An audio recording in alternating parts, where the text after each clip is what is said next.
create a bigger chasm between the poor and the rich. Then funding is also an issue. At present, government has stopped almost every kind of funding to the private colleges, to grant in aid colleges, to the governments.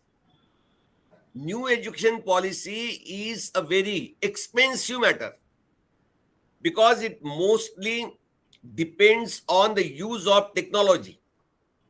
And technology is very costly. Those which are granting colleges, which are not getting any other grant except the salary grant from where they should buy new technology for the students and for the colleges. That's altogether a question that requires more and more attention. Then KG1, KG2, these two sections have been included in the primary education. If the schools are compelled to take KG1, KG2, what will happen to those all preschools which are running now and which are providing employment to lakhs of people? There is no say about this in the new document. I mean, it may have been created thoughtfully, but equally thoughtlessly it has been prepared. There are hundreds of issues like that which are still unaddressed. Therefore, before it is implemented, it is necessary to have deep deliberation, profound deliberations on this issue. And that's why Prerna College of Commerce has taken the theme, that is new education policy, the attainables and the unattainables. I mean, what can be achieved and what cannot be achieved. I'm sure that this conference, with the views and opinions of the experts, will certainly throw light on the possibilities and impossibilities that this new education system has developed. So let's see to what extent we can go and to what extent the views and the opinions of the experts can influence all those who are in powers. I personally extend a warm welcome to Professor Jogendra Singh Bisain, who has accepted our request promptly, and today he is with us to grace this occasion. Sir, I extend a warm welcome to you and thank you very much for joining us. Thank you all.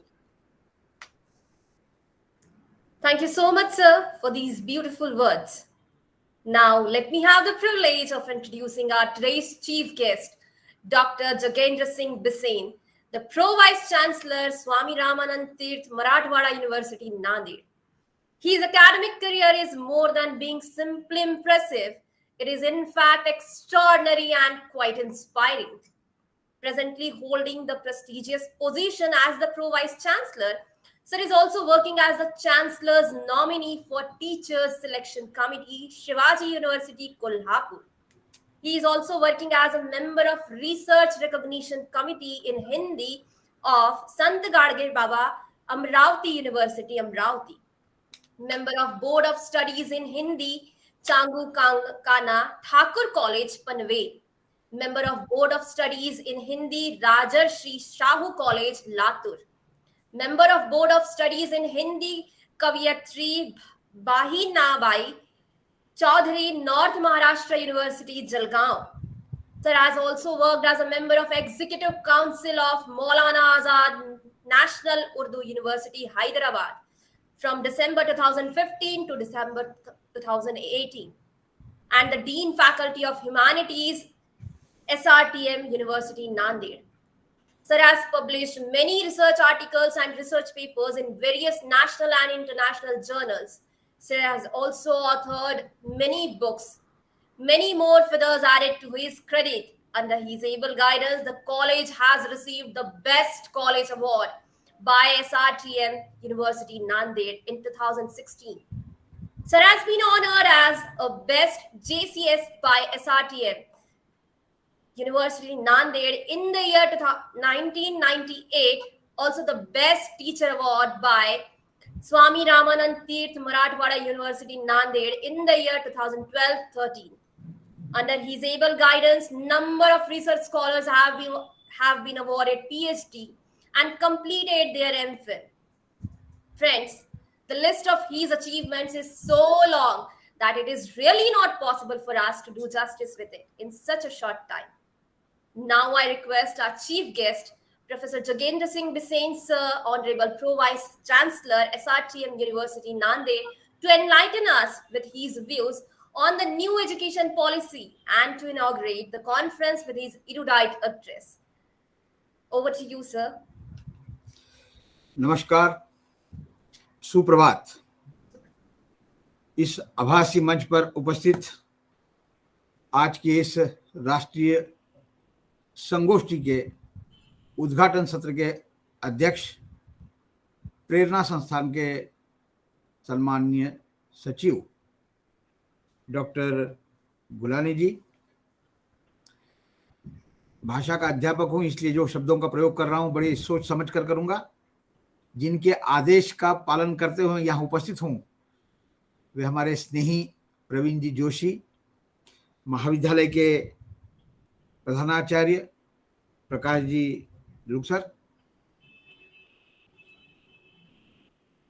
इस आभासी मंच पर जुड़े मेरे सभी विद्वज्जन, सभी को नमस्कार, सभी का अभिनंदन जो एक महत्वपूर्ण विषय पर आप सब लोग यहाँ जुड़े।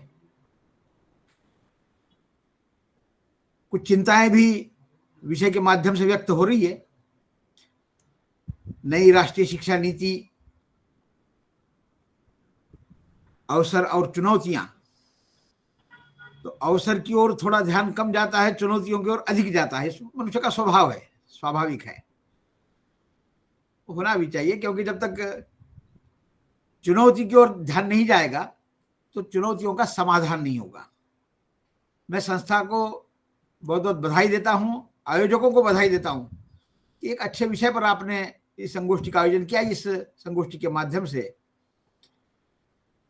जिस प्रकार की चुनौतियां सामने आएगी, जो समस्याएं सामने आएगी, विद्वज्जनों के द्वारा जो सुझाव दिए जाएंगे, निश्चित रूप से इस शिक्षा नीति को परिपूर्ण बनाने में उपयोगी सिद्ध होंगे।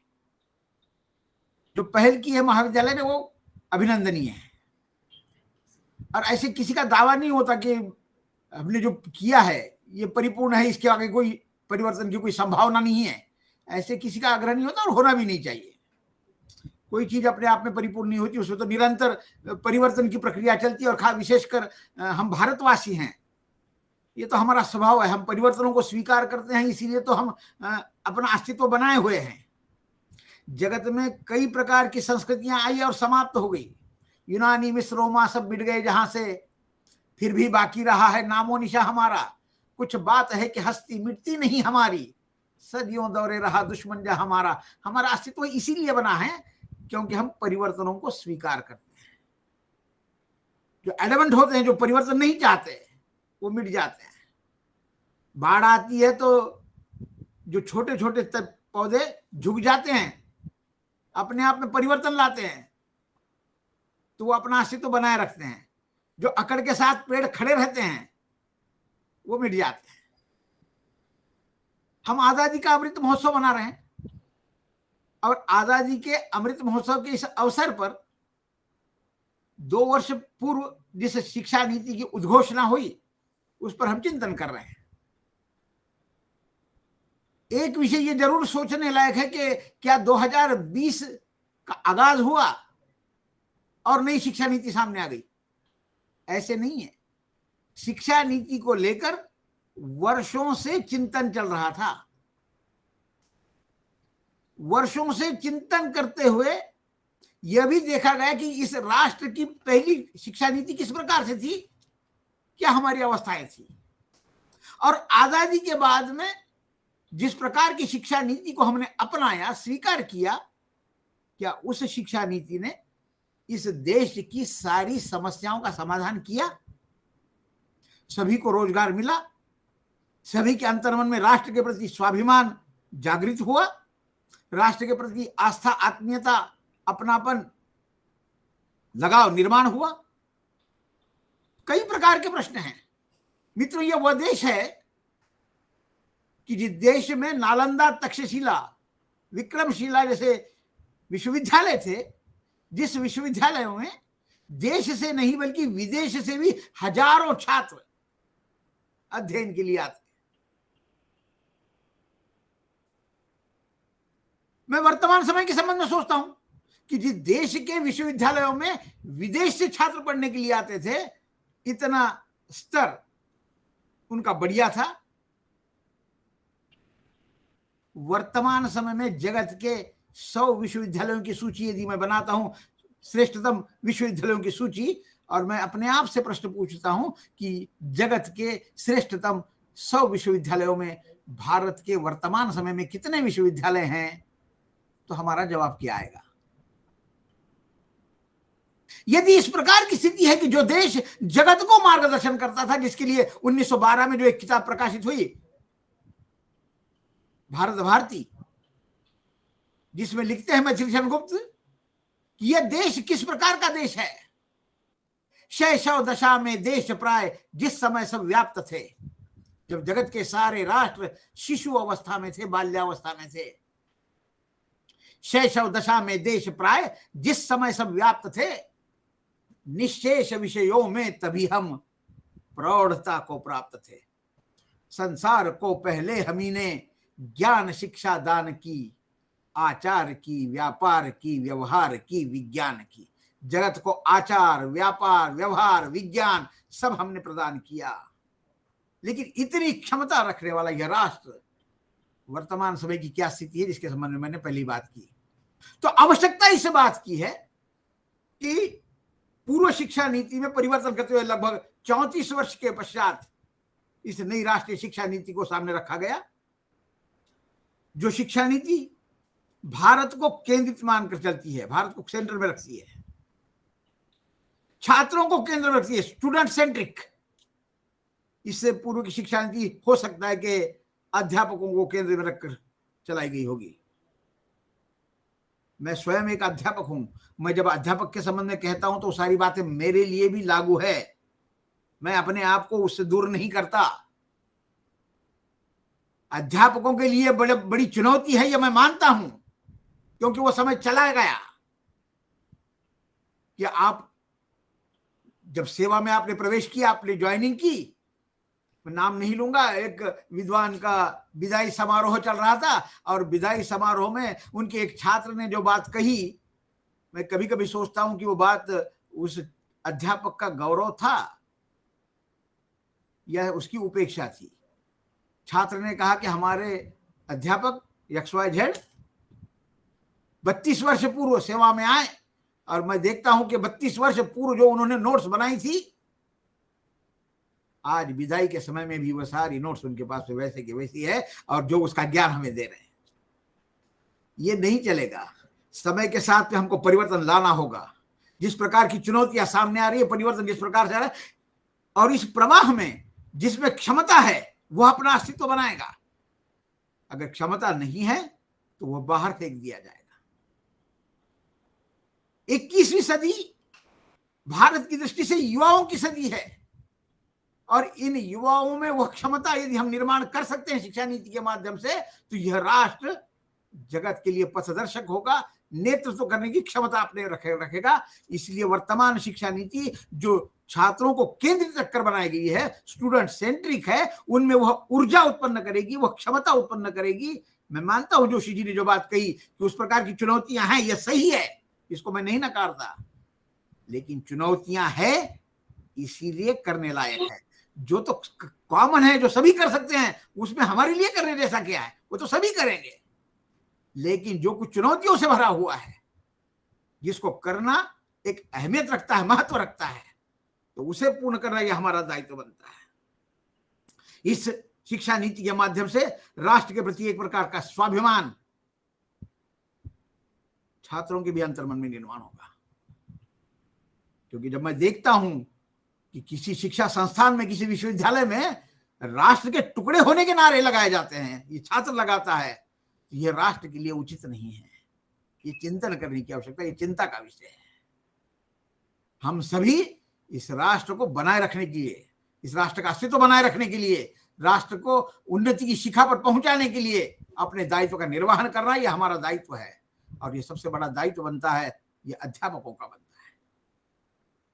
राष्ट्र में यदि हम परिवर्तन चाहते हैं तो यह परिवर्तन महज शिक्षा नीति के माध्यम से संभव है। और एक तरह से भाग्य ने यह दायित्व आज वर्तमान समय में हमारे कंधों पर सौंप दिया है। उसका निर्वहन करना यह हम सभी अध्यापकों का कर्तव्य है। मैं मानता हूं कि चुनौतियां हैं, यह सही है, लेकिन इन चुनौतियों से का सामना करते हुए हम आगे बढ़ेंगे, इस पर भी मेरा विश्वास है। आसमान में कैसे सुराग नहीं होता, शायर कहता है कि आसमान में कैसे सुराग नहीं होता, एक पत्थर तो तबीयत से उछालो यारो। जब हम तबीयत से पत्थर उछालेंगे तो स्वाभाविक रूप से समस्याओं का समाधान भी होगा, और वो समस्याओं का समाधान करने की क्षमता भारतवासियों में है, आप में, हम में, सब में है। इस आभासी मंच पर जो सब साथी मेरे जुड़े हैं, उन सभी से मैं ये प्रार्थना करूंगा कि आप अपने सुझाव जरूर दें। उस चीज को नकारात्मक दृष्टि से मत देखें, ये गलत है, ये गलत है, ये गलत है, ये गलत है, ये गलत है। उसका समाधान करने के लिए पर्याय भी बताएं। क्यों कहते हैं कि एक चित्रकार था और उसे एक बढ़िया पेंटिंग बनाई, अपने जीवन का 50-60 वर्ष उसने तपस्या की, चित्रकारिता की, और एक बढ़िया जिंदगी का सबसे बेहतरीन चित्र बनाया और चौराहे पर लाकर रख दिया नागपुर के, और नागपुर वासियों से कहा कि इस चित्र में कुछ गलतियां हैं तो बताइए। वहां पर पास में कलर भी रख दिया, ब्रश भी रख दिया। शाम में लौट कर आया, देखता है तो सारा बढ़िया बना हुआ चित्र ये गलत है, ये गलत है, ये गलत है, सारा बेहुदा कर दिया था। अफसोस होने लगा चित्रकार को। तो चित्रकार मायूस होकर बैठा था, तो हमारे प्रवीण जी वहां से गुजर रहे थे, बड़े सज्जन व्यक्ति हैं, लोगों का सहयोग करते रहते हैं। तो उन्होंने पूछा कि क्यों भाई, क्यों नाराज क्यों हो, मायूस क्यों हो? तो उसने कहा कि मैंने जिंदगी की तपस्या की थी और तपस्या के बाद एक बढ़िया चित्र बनाया था, यहाँ चौराहे पर रखा और लोगों से पूछा इसमें कुछ गलती है तो बताइए। तो लोगों ने तो इसको इस प्रकार से सारे ब्रश चलाकर गंदा कर दिया। प्रवीण जी ने कहा चिंता मत करो, दोबारा यही चित्र बनाओ। तो उसने कहा इस दोबारा चित्र बनाने से क्या होगा? प्रवीण जी कहते हैं कि ठीक है बनाओ तो सही। बना दिया नया चित्र चित्रकार ने। प्रवीण जी ने कहा अब इस पर लिखो, इसमें जो गलत है उसको कैसे ठीक करना ये बताओ, और रख दो। रख दिया। शाम तक हजारों लोग आए गए, लेकिन किसी ने भी एक ब्रश उस पर नहीं चलाया। इसलिए केवल आलोचना से काम नहीं चलता मित्रों, केवल जय जयकार से काम नहीं चलेगा, केवल आलोचना से काम नहीं चलेगा, केवल विद्रोह से काम नहीं चलेगा, केवल विरोध से काम नहीं चलेगा। उसका समाधान भी हमको बताना होगा कि इसको ऐसे करना होगा। तो उस ढंग से यदि हम करते हैं तो स्वाभाविक रूप से इसको और अधिक परिष्कृत किया जाएगा, और अधिक परिपूर्ण बनाया जाएगा, और ये परिपूर्ण बनाने का दायित्व हमारा है। मैं संस्था को बहुत बहुत धन्यवाद देता हूं कि उन्होंने मुझे इस अवसर पर आमंत्रित किया। आप सभी का दर्शन लेने का एक अवसर मुझे प्राप्त हुआ। मैं नई राष्ट्रीय शिक्षा नीति अवसर और चुनौतियां इस विषय पर आयोजित इस संगोष्ठी के उद्घाटन की उद्घोषणा करता हूं, और जाते समय केवल इतना मैं कहूंगा कि हम सभी अध्यापक हैं मित्रों। अध्यापक यदि स्थान लेता है, संकल्प कर लेता है, तो वो उसको पूर्णत्व की ओर ले जाता है। ये अध्यापक की विशेषता है। एक अध्यापक खड़ा हुआ इस देश में चाणक्य के रूप में, और आने वाले आक्रांताओं को रोक दिया जिसने। मैं इतना ही कहूंगा कि कौन बनेगा अर्जुन योद्धा, कौन कृष्ण बन जाएगा। कौन बनेगा अर्जुन योद्धा, कौन कृष्ण बन जाएगा। कौन देश की डगमग नैया आकर पार लगाएगा। धीर धरो अध्यापक वीरों, वो दिन भी आ जाएगा जब इस देश का हर अध्यापक संकल्परत चाणक्य बन जाएगा। मेरे सारे चाणक्यों को मैं नमन करता हूं, वंदन करता हूं। पुनः एक बार सभी को शुभकामनाएं देता हूं। जोशी जी को बहुत बहुत धन्यवाद देता हूं। कुछ गलती हो तो उसके लिए क्षमा भी चाहता हूं। बहुत बहुत धन्यवाद। नमस्कार सर, बहुत बहुत बहुत धन्यवाद, बहुत धन्यवाद sir. Over to Neha. Yes, sir. Thank you very much, sir, for delivering this wonderful address. You have made very important points on the new education policy. Sir has elaborated that it is the responsibility of every teacher to take all the challenges as opportunities for the development of the student and the growth of the nation. All have to involve the flexibility in their working culture to achieve the goals of new education policy, and collectively we all have to find the solution of all the challenges. Sir, your address was indeed very educative and informative as much as it was a spellbinding one. We have learned a lot from your address about NEP. Thank you very much, sir. Once again, thank you so much. Now I request the chairperson of today's inaugural ceremony and secretary of Prerna Seva Mandal, Dr. S.C. Gulhane, sir, to address us and share his views on new education policy. नमस्कार। उद्घाटन समारोह के प्रमुख अतिथि professor Jogendra Singh Bisen, माननीय pro VC SRTM university Nanded, विशिष्ट अतिथि Abhilasha chief executive officer Prerna Seva Mandal, doctor Praveen Joshi, director Prerna college of commerce, प्राचार्य डॉक्टर प्रकाश दुरुक्कर और प्रिय प्रतिभागियों, उद्घाटन समारोह के अध्यक्ष के रूप में आज सुबह आपके बीच आकर मुझे बहुत खुशी हो रही है। मैं प्रेरणा कॉलेज के IQAC को नई शिक्षा नीति से संबंधित एक महत्वपूर्ण विषय पर यह सम्मेलन आयोजित करने के लिए दिल से बधाई देता हूँ। इस विषय पर वर्तमान संदर्भ में वैचारिक मंथन बहुत ही आवश्यक है। जैसा कि हम जानते हैं कि हमारा देश कई विकसित देशों से शिक्षा के मामले में बहुत पीछे है। हमारी पूरी शिक्षा प्रणाली एवं शिक्षा स्तर को उच्चतम स्तर पर ले जाकर उसे जागतिक स्तर पर सर्वमान्य करने हेतु उसमें सकारात्मक परिवर्तन लाने की तत्काल आवश्यकता है। इसीलिए नई शिक्षा नीति हम सभी के लिए एक स्वागत योग्य कदम है। जब भी कुछ नई चीजें पेश की जाती है तो कुछ विरोध हमेशा रहता ही है, साथ ही कुछ कमियां हमेशा रह सकती है। हम सभी जानते हैं कि किसी भी योजना को पूर्ण रूप से परिपूर्ण बनाना 1 या 2 दिन की यह बात नहीं है। इसमें काफी समय लगता है। कुछ संशोधनों, कुछ जोड़ने और कुछ हटाने के लिए यह शिक्षा नीति सभी हितधारकों द्वारा सार्वभौमिक रूप से स्वीकार की जाएगी। हालांकि इस नीति पर एक स्वस्थ चर्चा और बहस भी आवश्यक है ताकि इसके सभी पहलुओं की गंभीर रूप से जांच की जा सके और रचनात्मक रूप से नीति को संशोधित किया जा सके।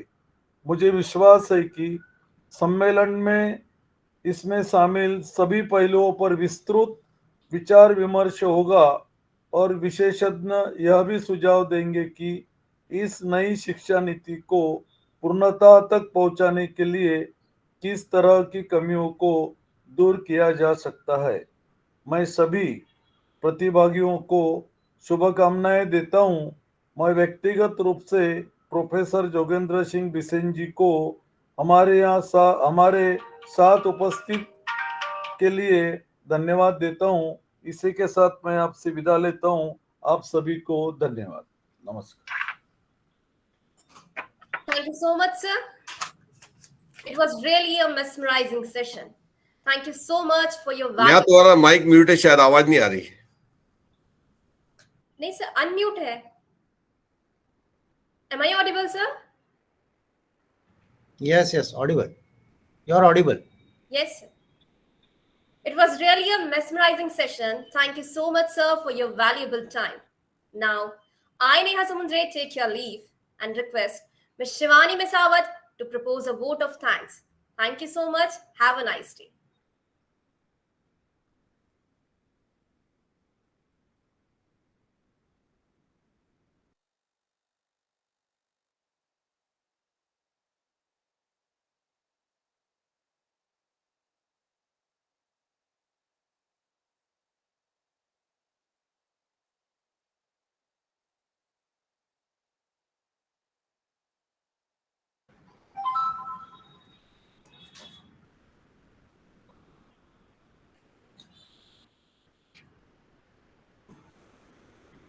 Thank you, Neha ma'am.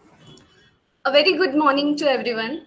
It gives me an immense pleasure to propose word of thanks on inaugural session of two-day National Conference on New Education Policy, organized by Internal Quality Assurance Cell. I, Shivani Mesawat from the Department of Computer Science, on behalf of Prerna College of Commerce, stand here to express gratefulness and to conclude the inaugural session of the national conference. It was really a wonderful inaugural with eminent presence of dignitaries, and it's time to express our gratitude to the guests who have blessed this occasion with their begin presence. First of all, I would like to express a profound sense of thankfulness to our chief guest, Dr. Jogendra Singh Bissen, sir, for having spared his valuable time to inaugurate this conference. With his enriching addresses, sir, we are truly grateful to you. Thank you so much, sir. I also thank Professor R.C. Gulhane, President Prerna Seva Mandal, Dr. S.E. Gulhane, Secretary, Prerna Seva Mandal, Ms. Abhilasha Gurdhe, CEO, Prerna Seva Mandal, Dr. Praveen Joshi, the Director, and Dr. Prakash Duruggar, Principal, Prerna College of Commerce, for their support and guidance to make this conference the light of the day. Without their guidance, it would not have been possible for us to organize this conference. I also thank to all the participants for their attentive participation in this conference. Once again, thank you one and all. And now, with the permission of chair, I declare that the inaugural session is over, and immediately we are going to have the keynote addresses, for which I, Shivani Mesawat, hand over the proceeding to Ms. Sakshi Shivhare and take your leave. Have a good day.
A very good morning to everyone.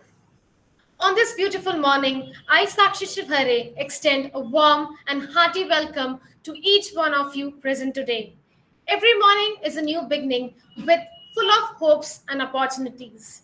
I'm very glad that all the participants are full of enthusiasm and are geared up today to start with this new morning to learn something new and explore themselves in the area of new education policy through this conference. I welcome Honorable Keynote Speaker Professor Nandini Sahu Ma'am, the chairperson of today's session. I also welcome Dr. Praveen Joshi Sir, Director, Prerna College of Commerce, and to all the present dignitaries and learned delegates from all over India to this two-day national conference on new education policy organized by Prerna College of Commerce.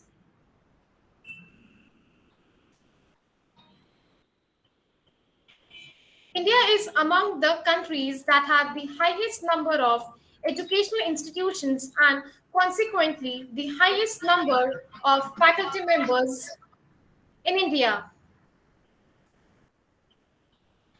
New education policy is the first educational policy of 21st century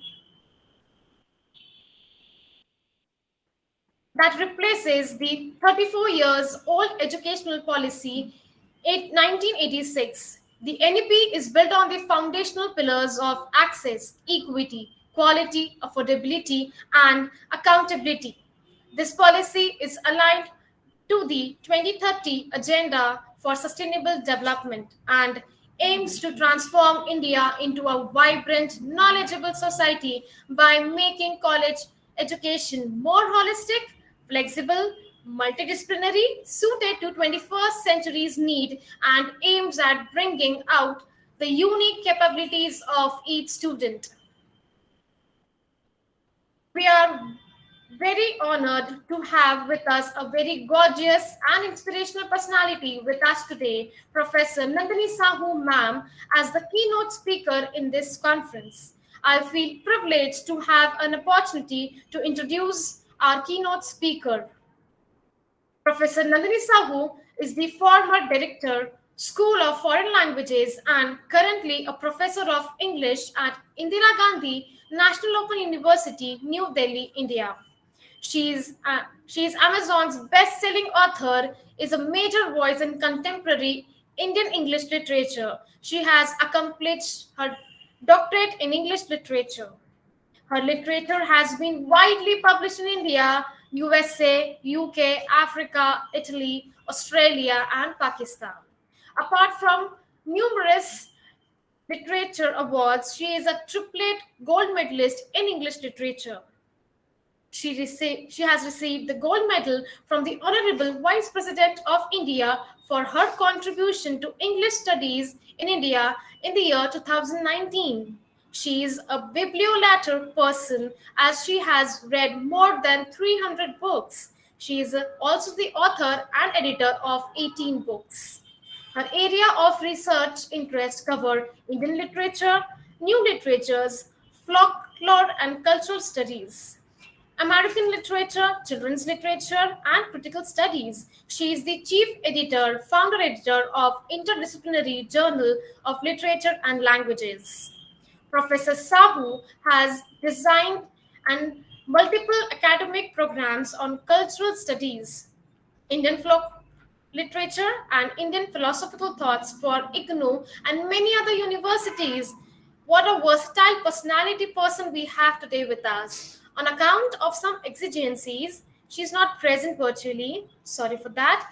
Here to address us, however, it's a courtesy that and her generosity that she has shared her views on NEP in a pre-recorded video with us today, and we are going to share with you today as well.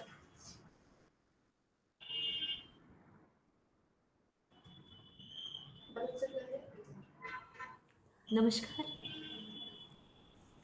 Thank you, Prerna College of Commerce. It will take some few seconds. We are going to play her video. Deliver the keynote.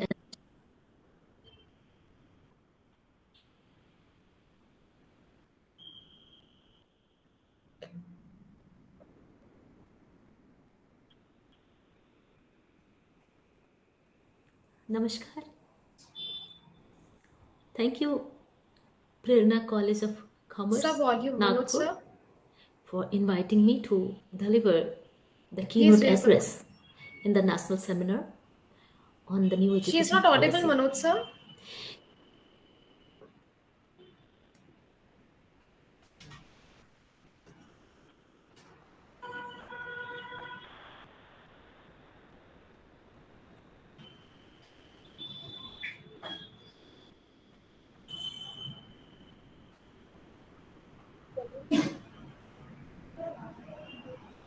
आवाज बढ़ाना पड़ेगा Neha. Namaskar. Thank you, Prerna College of Commerce, Nagpur, Manoj sir, for she's not inviting me audible. to Her video is deliver not audible. the keynote address in the national Kindly seminar start again. on the And new please education. raise the volume. Namaskar. Thank you, Prerna College of Commerce, Nagpur, for inviting me to deliver the keynote address in the national seminar on the new education policy. It's a very, very important subject, and I must congratulate you, the organizers, Manoj sir, for kindly conducting please this very raise the important volume as she is program. not audible to all three And I'm sure participants.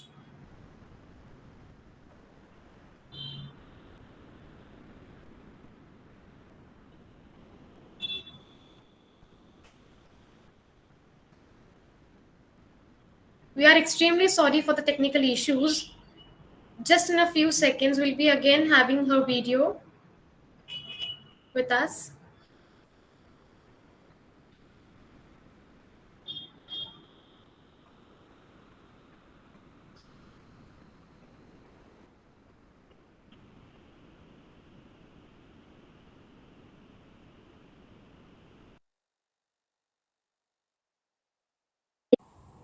Namaskar. Thank you, Prerna College of Commerce, Nagpur, for inviting me to deliver the keynote address in the national seminar on the new education policy. It's a very, very important subject, and I must congratulate you, the organizers, for conducting this very important program. And I'm sure that coming 2 days, the presentations, the discussions, the discourse that you're going to have is going to create a pool of specialized scholars.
Audio is lack of audio. Please check.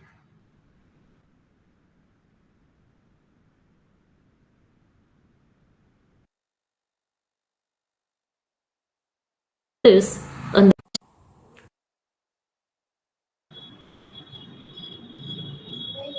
Due to some technical defaults, we need to wait for a few minutes. एक काम करो, मोरे sir अगर join हुए हैं Okay. तो आप शुरू कर दो More sir. Okay, sir. Okay. First session जी. और मॉडरेटर डबल मैडम है ना?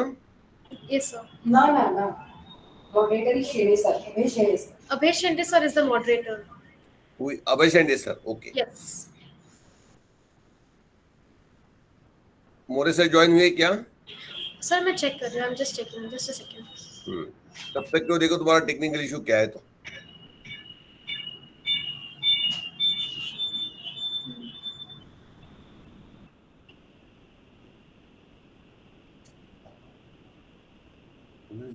Manoj sir, is my screen is visible?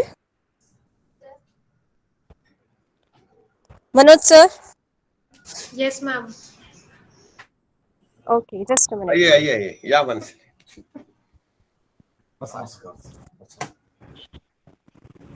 काय कसा झाला कार्यक्रम? छान झाला ना?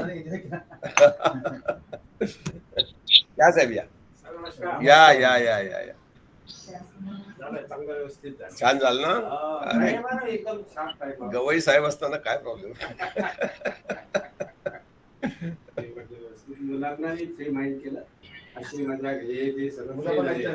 नाही माने साहेब छान बोलतात ना.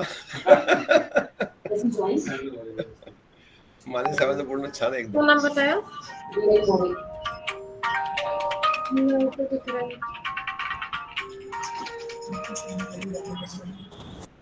पाण्या म्यूट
नमस्कार.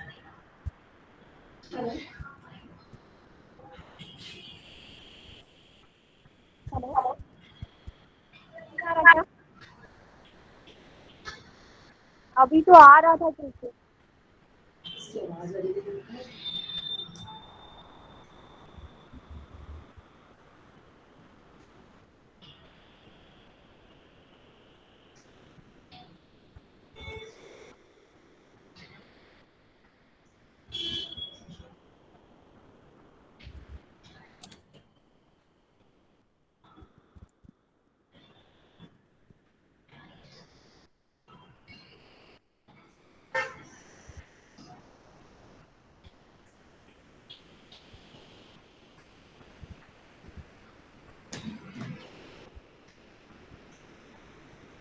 नमस्कार.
Namaskar.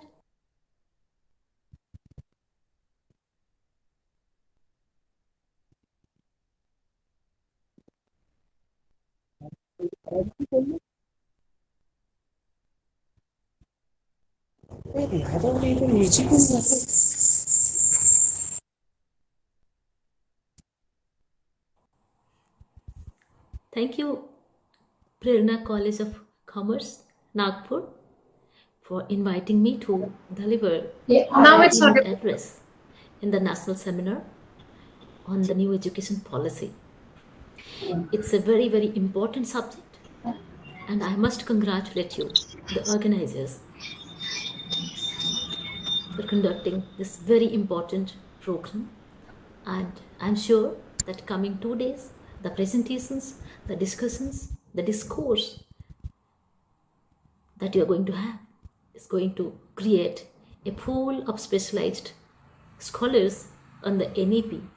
And I'm sure that with this seminar, with this webinar, you all are going to send something very important to the policy planners, and you are going to influence the education system in the country through this very important webinar.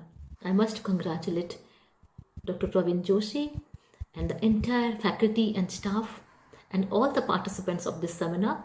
And once again, thank you for giving me the opportunity to talk to you through this keynote address.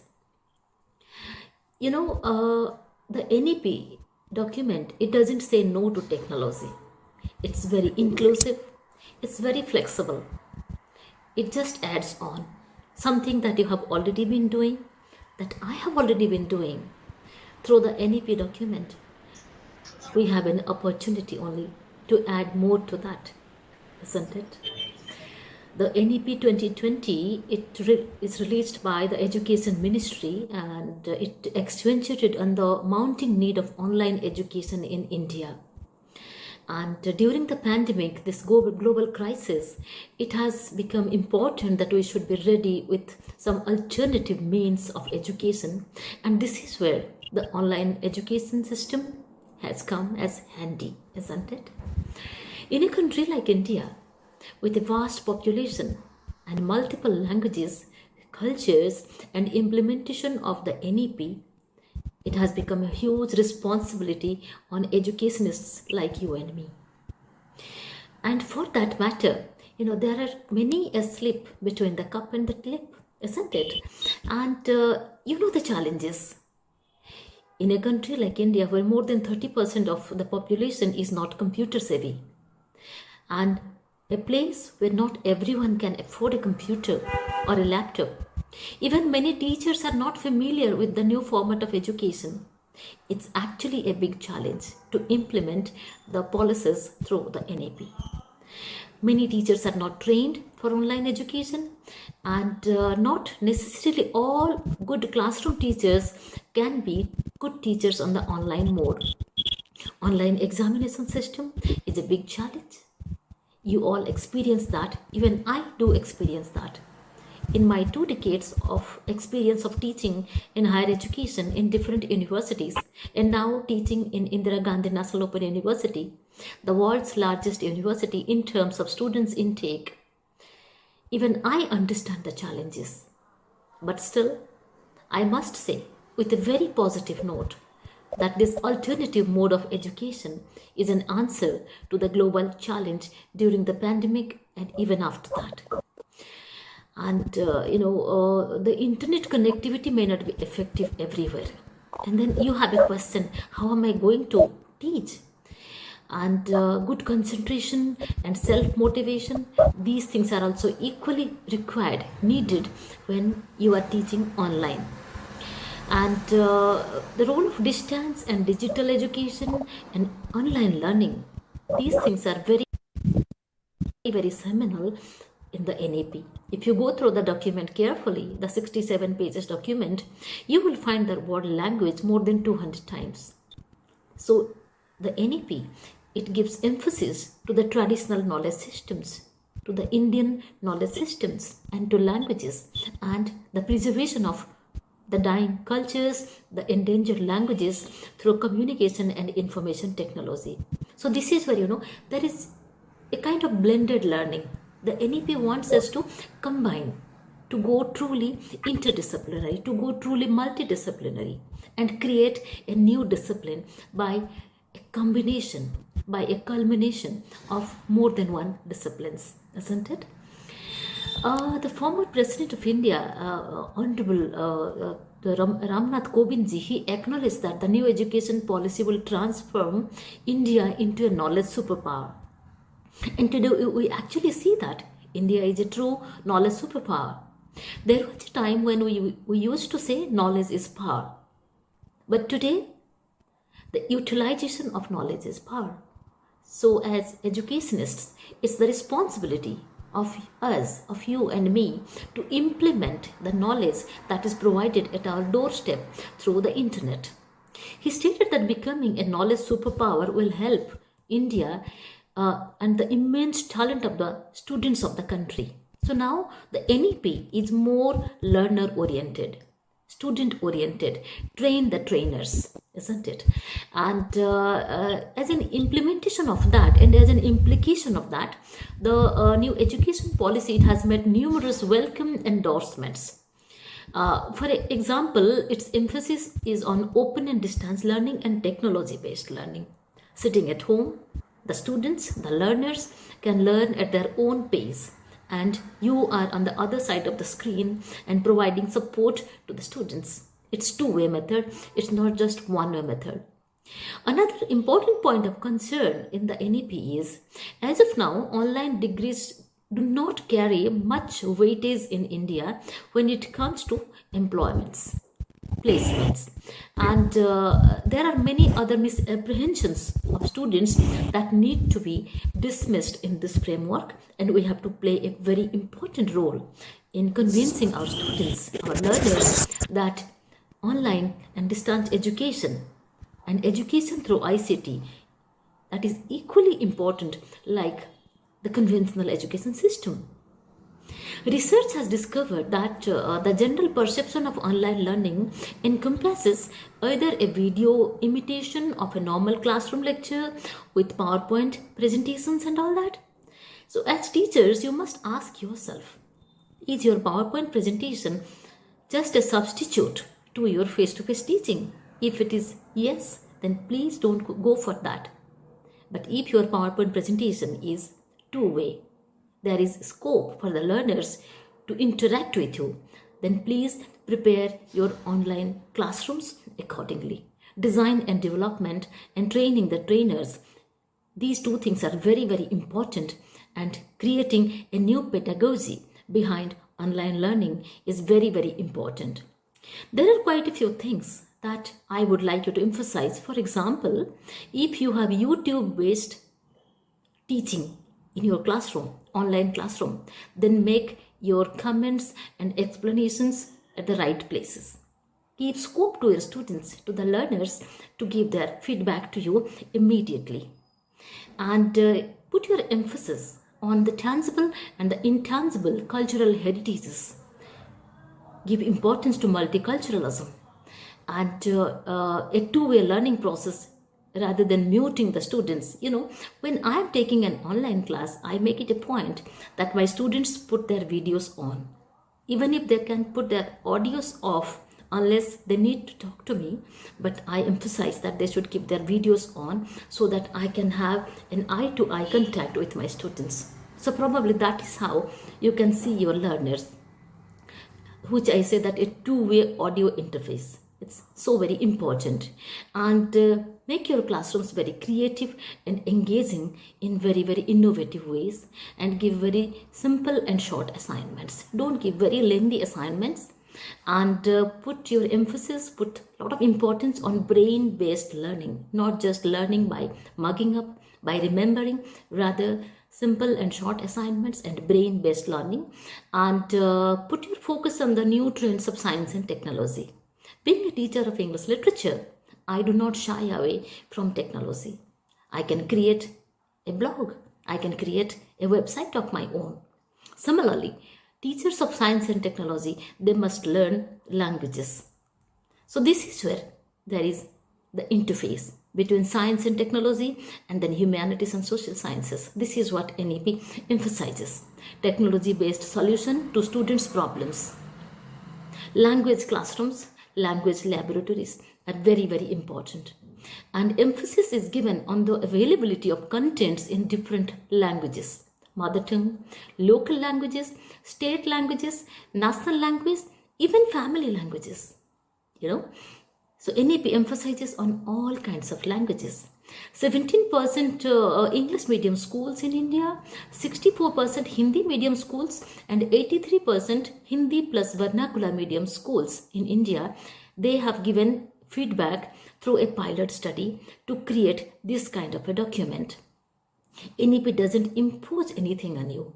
Like I said in the beginning itself, it only gives you more options. It facilitates you. Article 343 of the Constitution says Hindi is our official language. But the clause 2 says that anyway, English will continue to be the official language along with Hindi. So language is not important, rather the medium of instruction, communicating, reaching out to the learners is much more important than any particular language. This is what NEP document says, right? Then coming to the ABC in NEP, there is something like ABC, which I'm going to explain. A says that 10 Hindi speaking states may make all correspondence in Hindi while making the content available in all the constitutionally approved languages. B, it says Punjab, Maharashtra and Gujarat will correspond in Hindi while making the content available in local as well as English. And C, it says East, Northeast and South India may correspond in English while making the content available in Hindi and local languages. NEP document has used the word language more than 200 times, like I said. Translation, transcreation, availability of content on science, technology, law, social sciences, humanities, everything is so very important for the NEP. And primary education may be less problem solving and more informative. That is what NEP says. Professional and higher education may be more employment oriented. And adaptability to artificial intelligence and data handling and protection, these things are given a lot of importance, and providing effective safeguards for data protection. During an age of availability of everything on the internet, data protection is very, very important, and NEP also gives importance to it. And its focus is on greater digitization and greater democratization of education, and interdisciplinary and multidisciplinary research have been promoted. And there is no Margi Deshi dichotomy in Indian traditional knowledge system. NEP also somehow tries to dismiss that kind of dichotomy between the Margi and Desi. And working in IGNOU, the world's largest university that I already told you in the beginning, I have been critically engaged with the right pedagogy for online and distance education. And that is where I contribute to the NEP in my small little way. We have pilot studies for digital and online education. We have training the trainer programs. We have availability of our courses in different languages. Like last year when I designed the MA in Folklore and Culture Studies for my university, at the same time, I contributed massively to the UGC NET examination on folk literature. So this is how, you have to create employability. When you design a syllabus, when you design a course, you should ensure that your students are getting into that kind of a program, and also to employment.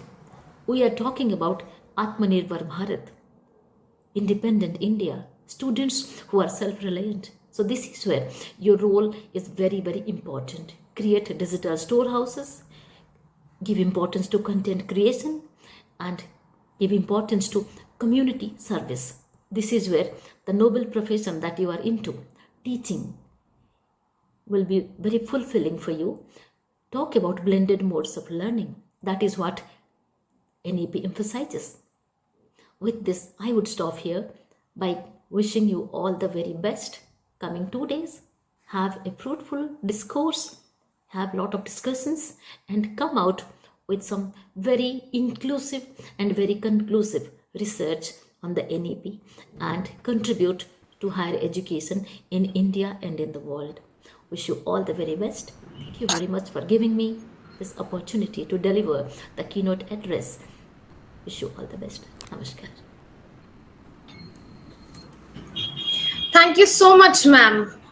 I once again apologize for the technical This issues. is a poetry reading Ma'am series has shared some educational Tapasya tips with Foundation, us, which we are going to shortly organized by implement Dr. Tapan while Panda teaching. and his team. Ma'am has briefed I us thank on Dr. NEP in a Panda very and his lucid team manner. It is very for well giving me this said wonderful by opportunity Dr. to read a few Dishant poems Kamdar that during National COVID-19. Education Policy 2020 is going to be a game changer for the future of the education system in India. Thank you so much, ma'am, for your valuable thoughts on NEP. It gives an immense pleasure to propose vote of thanks on the keynote session of this conference. I, Ms. Sakshi Shivhare from Department of Commerce and Management on behalf of Prerna College of Commerce stand here to express gratefulness and to conclude this keynote session on this conference. I'm profoundly thankful to Professor Nandini Sahu, ma'am, for enlightening and sharing your valuable knowledge with us. I'm sure that your talk will be immensely benefited by all. I thank all the distinguished participants across the country for their enthusiastic participation in this conference. Thank you so much for sharing your valuable time with us. As rightly said by Jawaharlal Nehru, the children of today will make the India of tomorrow. The way we bring them up will determine the future of the country. So it's our responsibility to bring them up and imbibe them with good knowledge and develop them. And with this hope and with the permission of chair, I declare the keynote session is over. I, Sakshi, take your leave and invite Ms. Afsha Khan ma'am for the first session of this conference. Thank you so much, everyone, and have a nice day.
A very good morning to all the dignitaries, learned delegates, and honorable resource person on this pleasant day.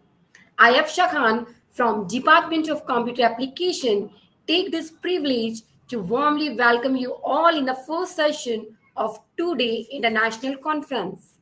I welcome Dr. D.N. More sir, Professor of English, People's College, Nanded, as Honorable Resource Person. The moderator of today's session, Dr. Abhay Shende, Principal of Priyadarshini Engineering College, Nagpur. Dr. Praveen Joshi sir, the Director of Prerna College of Commerce, Principal, and all the participants. New education policy is a national level document which aims at the overall positive transformation in the nationwide education policy. With a view to focusing on these many other related aspects of NEP, our college has organized this international conference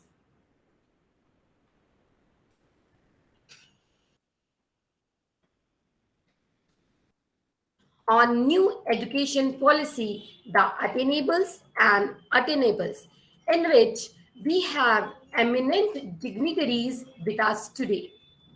We are lucky to have Dr. D.N. Morey, a distinguished personality and eminent speaker, as a resource person to enlighten us with his vast experience and knowledge.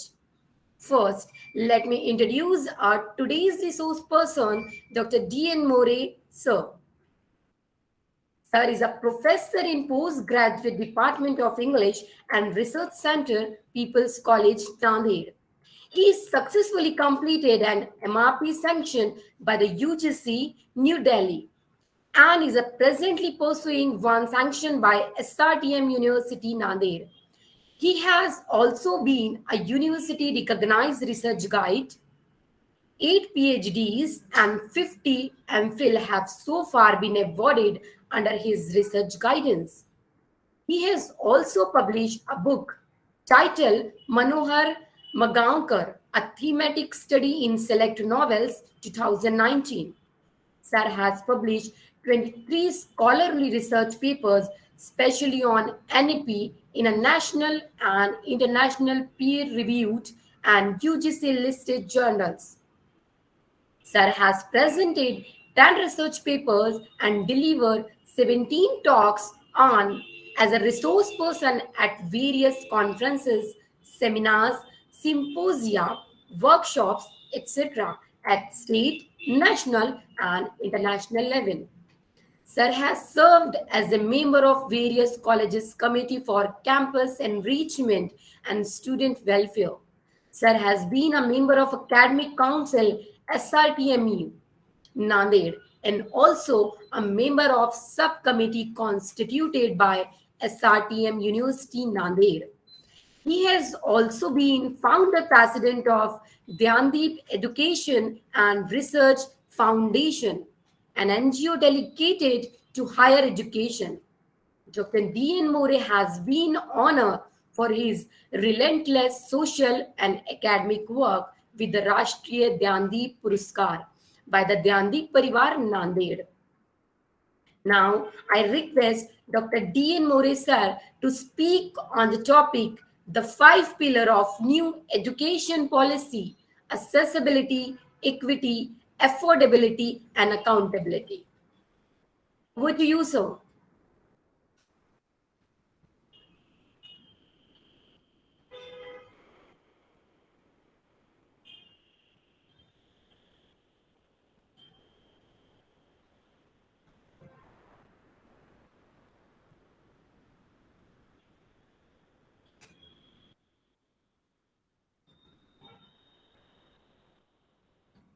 Dr. D.N. Morey, sir. Yeah, am I audible now? Yes, sir. Yes, sir. You are audible now. Yeah. Very good morning to one and all present for this August gathering in the virtual mode.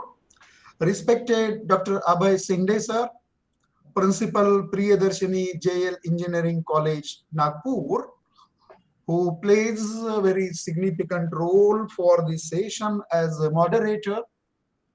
Our mentor, our guide, Honorable Dr. Praveenji Joshi sir, respected Neha ma'am, respected Apsa ma'am, ladies and gentlemen. At the outset,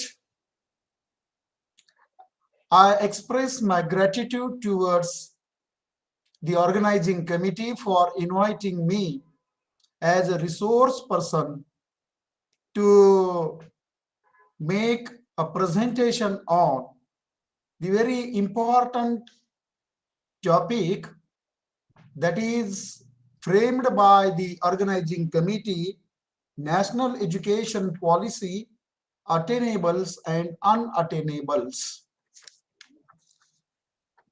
Secondly, the topic which is chosen by the organizing committee after taking a decision of the Central Cabinet for implementation of National Education Policy dated 29th July 2020, it becomes a very important issue all over the country. In view of this, the organizing committee, I personally feel that expect what are the unattainables and what are the attainable goals of this new national education policy. In line of this, the topic is very relevant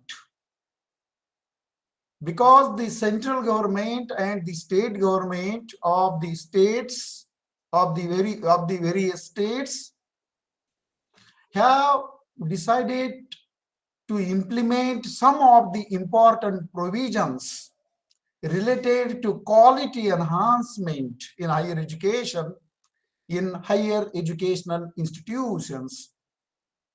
Our state government has also taken a decision to implement some of the provisions like clustering of the colleges, enhancing quality in higher education, and promotion to research and innovation in higher education.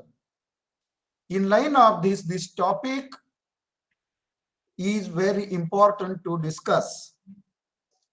Dr. APJ Abdul Kalam has rightly stated that building a sound knowledge society is imperative for India to become a knowledge superpower. And in connection with this, some of the provisions incorporated in NEP 2020 are very relevant one, are very imperative, important and significant one. UNESCO has already defined 17 goals for to acquire the objective of sustainable development up to 2030. The fourth goal framed by UNESCO in 2015 related to the quality, equitable, affordable, and inclusive education to all and sundry. And the UNESCO defines to achieve this goal up to 2030. At the same time, there are 4 objectives framed by UNESCO in relation to education. 1, learning to be. 2nd, learning to do. 3rd, learning how to live together. And 4th, learning how to learn. These are the 4 basic objectives around which higher education system always revolves. National education policy and especially higher education component is based on 5 important pillars, namely access, equity, quality, affordability, and accountability. The topic which is allocated to me to speak is these 5 pillars. I will specially throw light on these 5 pillars of higher education, specially defined by National Education Policy. In the Constitution of India, it is, and especially in the preamble of the Constitution, there is one of the important principles, that is qualitative and equal education to all and sundry. In the directive principles of the constitutions also, it is strongly directed by the policymakers that quality education is imperative. Inclusive quality education is imperative to make our nation strong and superpower. In line of this, the subject of education has been included in the concurrent list under 42nd Amendment of the Constitution, and the responsibility of the higher education specially is allocated to the central as well as the state government in terms of allocating the financial assistance for strengthening higher education institutions or overall higher education. However, in relation to access, equity, quality, affordability, and accountability, we in 2023 have not attained these specific goals which is defined by the UNESCO as well as National Education Policy. So far as the access is concerned, I will put some statistics in front of you so that we will understand how we are lagging behind in terms of access in comparison to the developed and developing nations in the globe. There is regional disparity, gender disparity, religious disparity, and socio-economic educational disparities. After freedom of the country, we get independent in 1947. At that time, there were 500 universities only. There were 500 colleges, 220 universities and 500 colleges. Now we have 1043 universities and 42,343 colleges. As per All India Survey on Higher Education conducted by Ministry of Education in 2019-20. I have given two figures: the number of universities and colleges in 1950 at one level, and number of universities and colleges in 2020 at another level. By comparing these two figures of the universities and colleges in 1915 and 2020, we come to the conclusion that universities and colleges in India have expanded. The number of institutions have expanded. But so far as accessibility is concerned, gross enrollment ratio in higher education institutions are concerned, we have not reached, we have not attained the defined goal. The gross enrollment ratio in 2019-20 is 27.1% only. It means that 73% of students are out of the stream of higher education.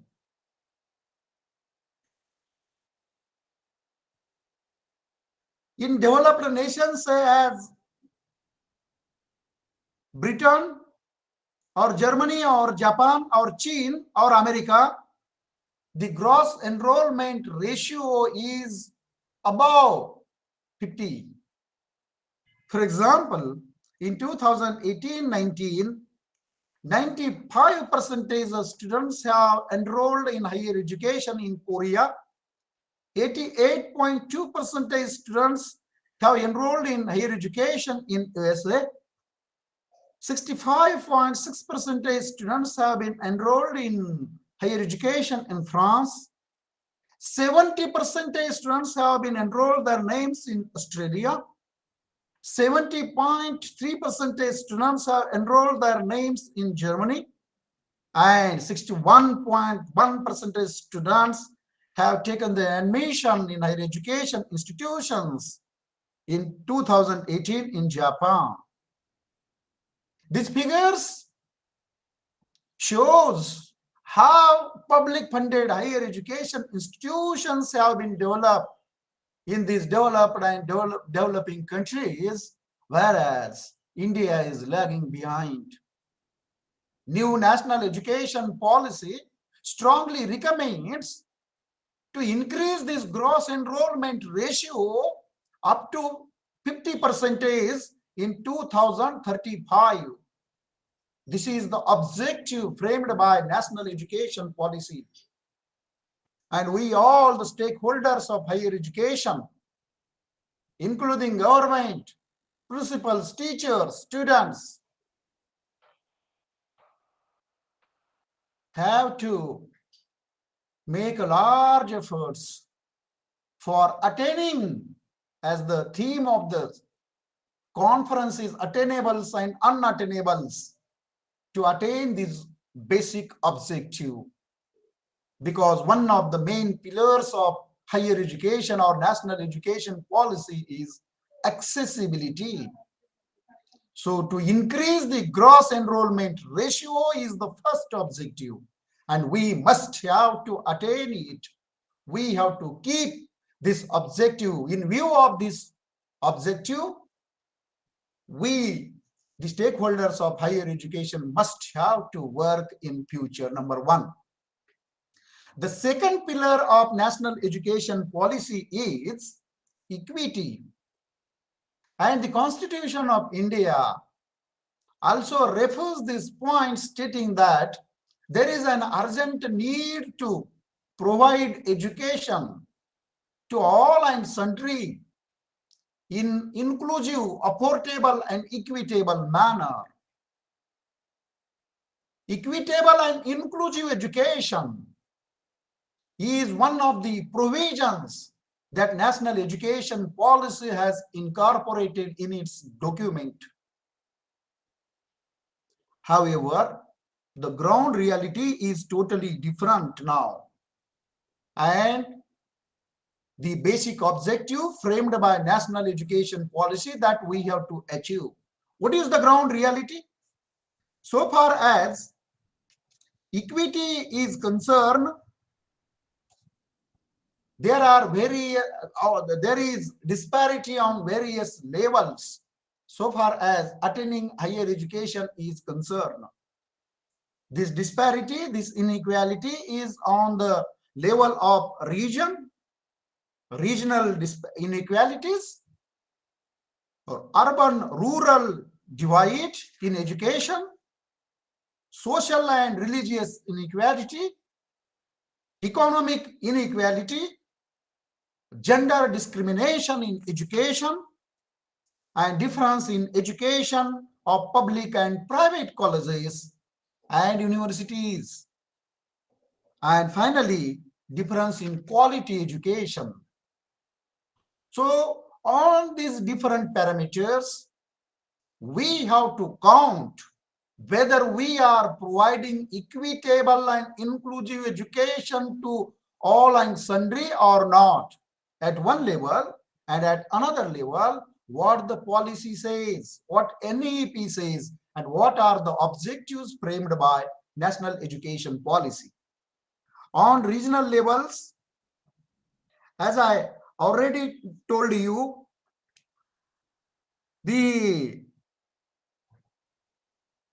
higher education institutions, and the gross enrollment ratio in higher education institutions in India differs in different states. There is a regional difference on the basis of gross enrollment ratio. For instance, in Andhra Pradesh, the gross enrollment ratio in higher education is 32.2%, Arunachal Pradesh 35.4%, Delhi 48%, Himachal Pradesh 40.8%, Kerala 38%, Maharashtra 32.3%, Manipur 38.3%, Sikkim 75.8%, Tamil Nadu 51.4%, Telangana, the newly state, 35.6%. So these figures itself indicates that the gross enrollment ratio of the states is higher than the total gross enrollment ratio of the country, that is 27.1%. On the contrary, the gross enrollment ratio of some of the states is very low. For instance, in Bihar, 14.5% only, Assam 17.3%, Gujarat 29.3%, West Bengal 19.9%, Tripura 20.3%, Rajasthan 24.1%, and Orissa 21.7%. There is an urgent need to make the equal gross enrollment ratio of all states, providing some of the important facilities to the states whose gross enrollment ratio is lower. Secondly, there is an urban-rural divide.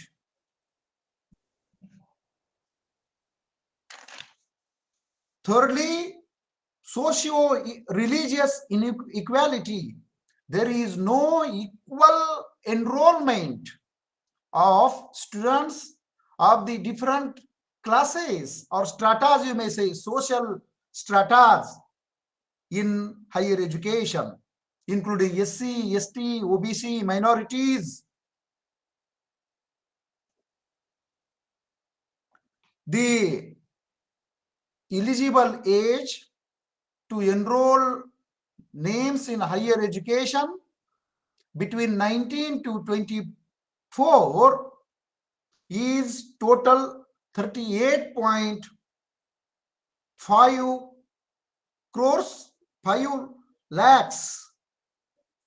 And in comparison to this, the gross enrollment ratio of students of the SCs is 14.7%, SCs 5.6%, OBCs 37 point, minorities 5.5%, and so these are the figures of the All India Survey on Higher Education conducted in 2019-20. So this difference on the social and religious level itself indicates that the main objective to provide equitable and inclusive education to all and sundry is not attained yet. The new national education policy itself states that there is an urgent need to provide inclusive and equitable, quality, affordable education to all and sundry. In line of this, we must have to think in future. On economic level also, there is also a disparity. In 2035, the NEP envisions to attain the goal of 50% gross enrollment ratio in higher education. And we, in front of the stakeholders of higher education, there is a challenge to attain this goal. On the basis of gender, there is also a disparity. In 2019-20, report states that the boys in higher education were 51%, where girls were 18.9%, means 49%, 51% and 49% girls. One of the important aspects that we must have to be considered, that the gross enrollment ratio of the girls in higher education in 1950 was 10% only, whereas in 2019-20 it enriched to 49%. And this is a good sign so far as the active involvement of the girls, active gross enrollment of the girls in higher education is concerned. There is also difference in education of public and private colleges and universities. This is also a challenge for providing equitable quality education. And there is also a difference in quality education to provide all and sundry. In line of this, what is more important is equitable and inclusive education has to be provided to one and all. The third important pillar of national education policy is quality. We always speak on different platforms on quality, and we make a statement that in the world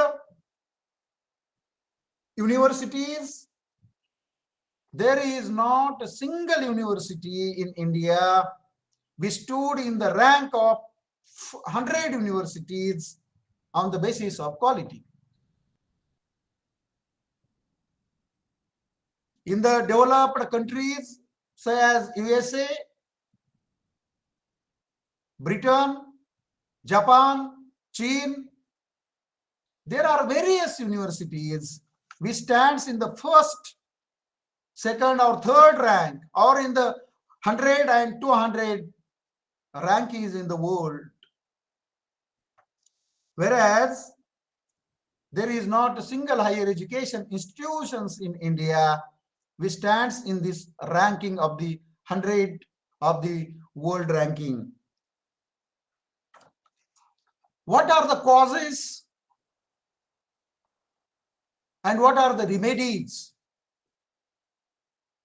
The national education policy also states some provisions in line of this. But the basic problem is for its effective implementation. In observation of the NAC, National Assessment and Accreditation Council, 62% universities and 90% colleges in India are not up to the mark on the parameter of quality. On the parameter of quality. It indicates that this survey of NAC, National Assessment Accreditation Council, itself shows that, indicates that we are lagging behind so far as providing quality education to the students of India is concerned. What are the parameters to count quality? There are various parameters.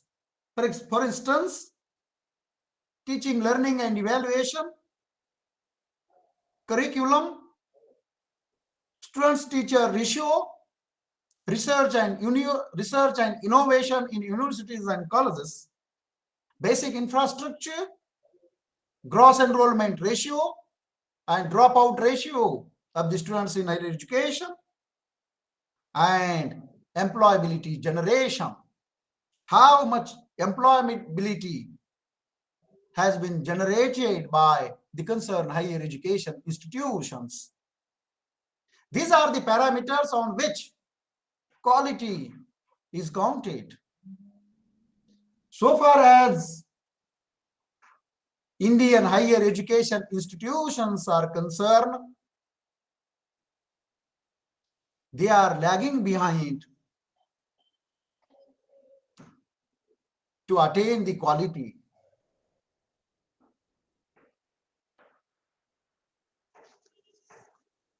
The basic cause is the vacant posts of teachers in higher education, outdated and irrelevant curriculum, and one-way teaching learning evaluation methodology, which is adopted by the teachers in higher education institutions. These are some of the causes. National education policy envisions that we should have to overcome these issues and concerns and must attain the quality education to all and sundry. In view of this, University Grants Commission has given some modules for restructuring curriculum in higher education institutions. Recently, UGC has published a document in which curriculum framework and credit designing has been given. The 3 years degree course and the 4 years degree course will be the option given to the students, and the students who have enrolled his or her name in 3 years degree course have to complete 120 credits, in which the students have to be completed multidisciplinary courses, value-added courses, skill-based courses, and ability enhancement courses.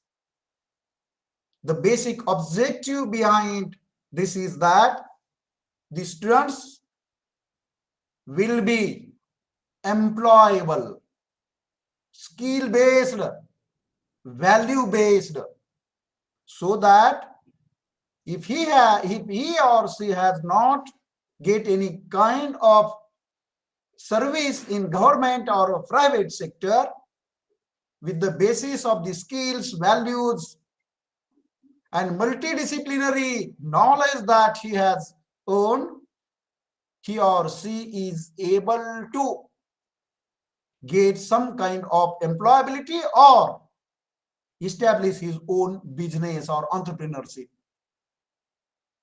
This is one of the important points that is included in national education policy. The fourth pillar of the higher education is affordability and accountability. The last is accountability. Providing affordable education is very significant. A single student, it is expected that a single student cannot remain away out of the stream from higher education, from the education. And hence we all of you know that in 2009, Right to Education Act was sanctioned. The basic objective behind of this Right to Education Act was that every student have to be accommodated in education sector. And for this, affordable education should have to be provided. We all know that in the last week, University Grants Commission has published one document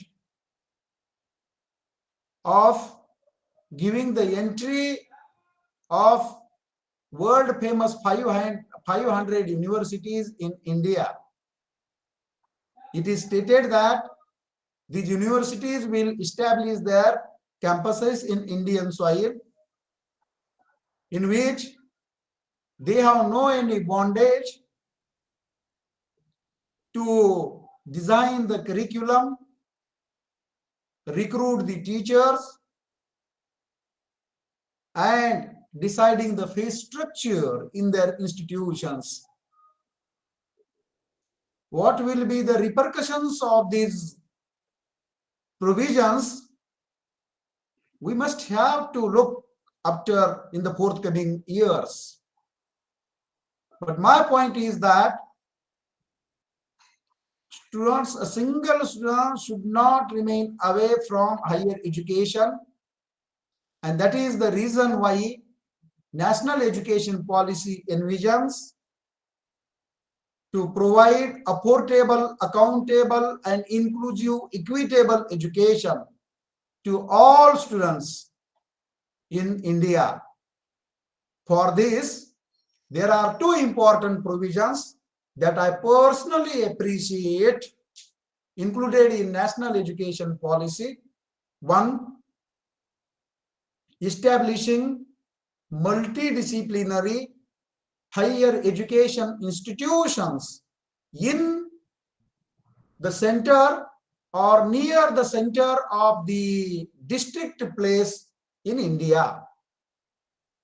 And number two, establishing multidisciplinary education and research universities at par the level of Indian Institute of Technology, Indian Institute of Management, and National Institute of Technology.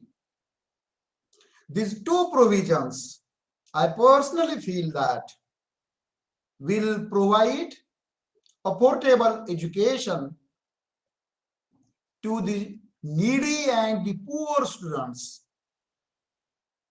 And hence, there is an urgent need to establish such kind of higher education institutions immediately.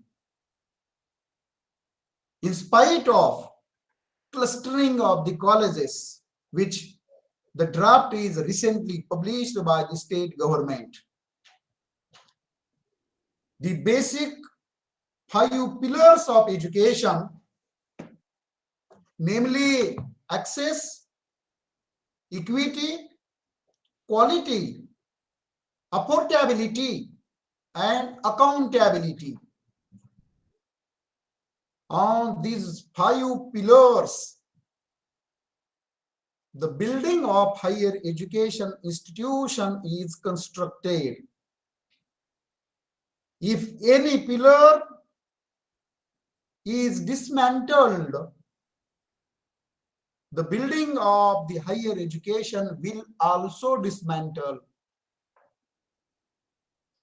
Hence, the stakeholders of higher education, policy makers, and the government as well should have to give priorities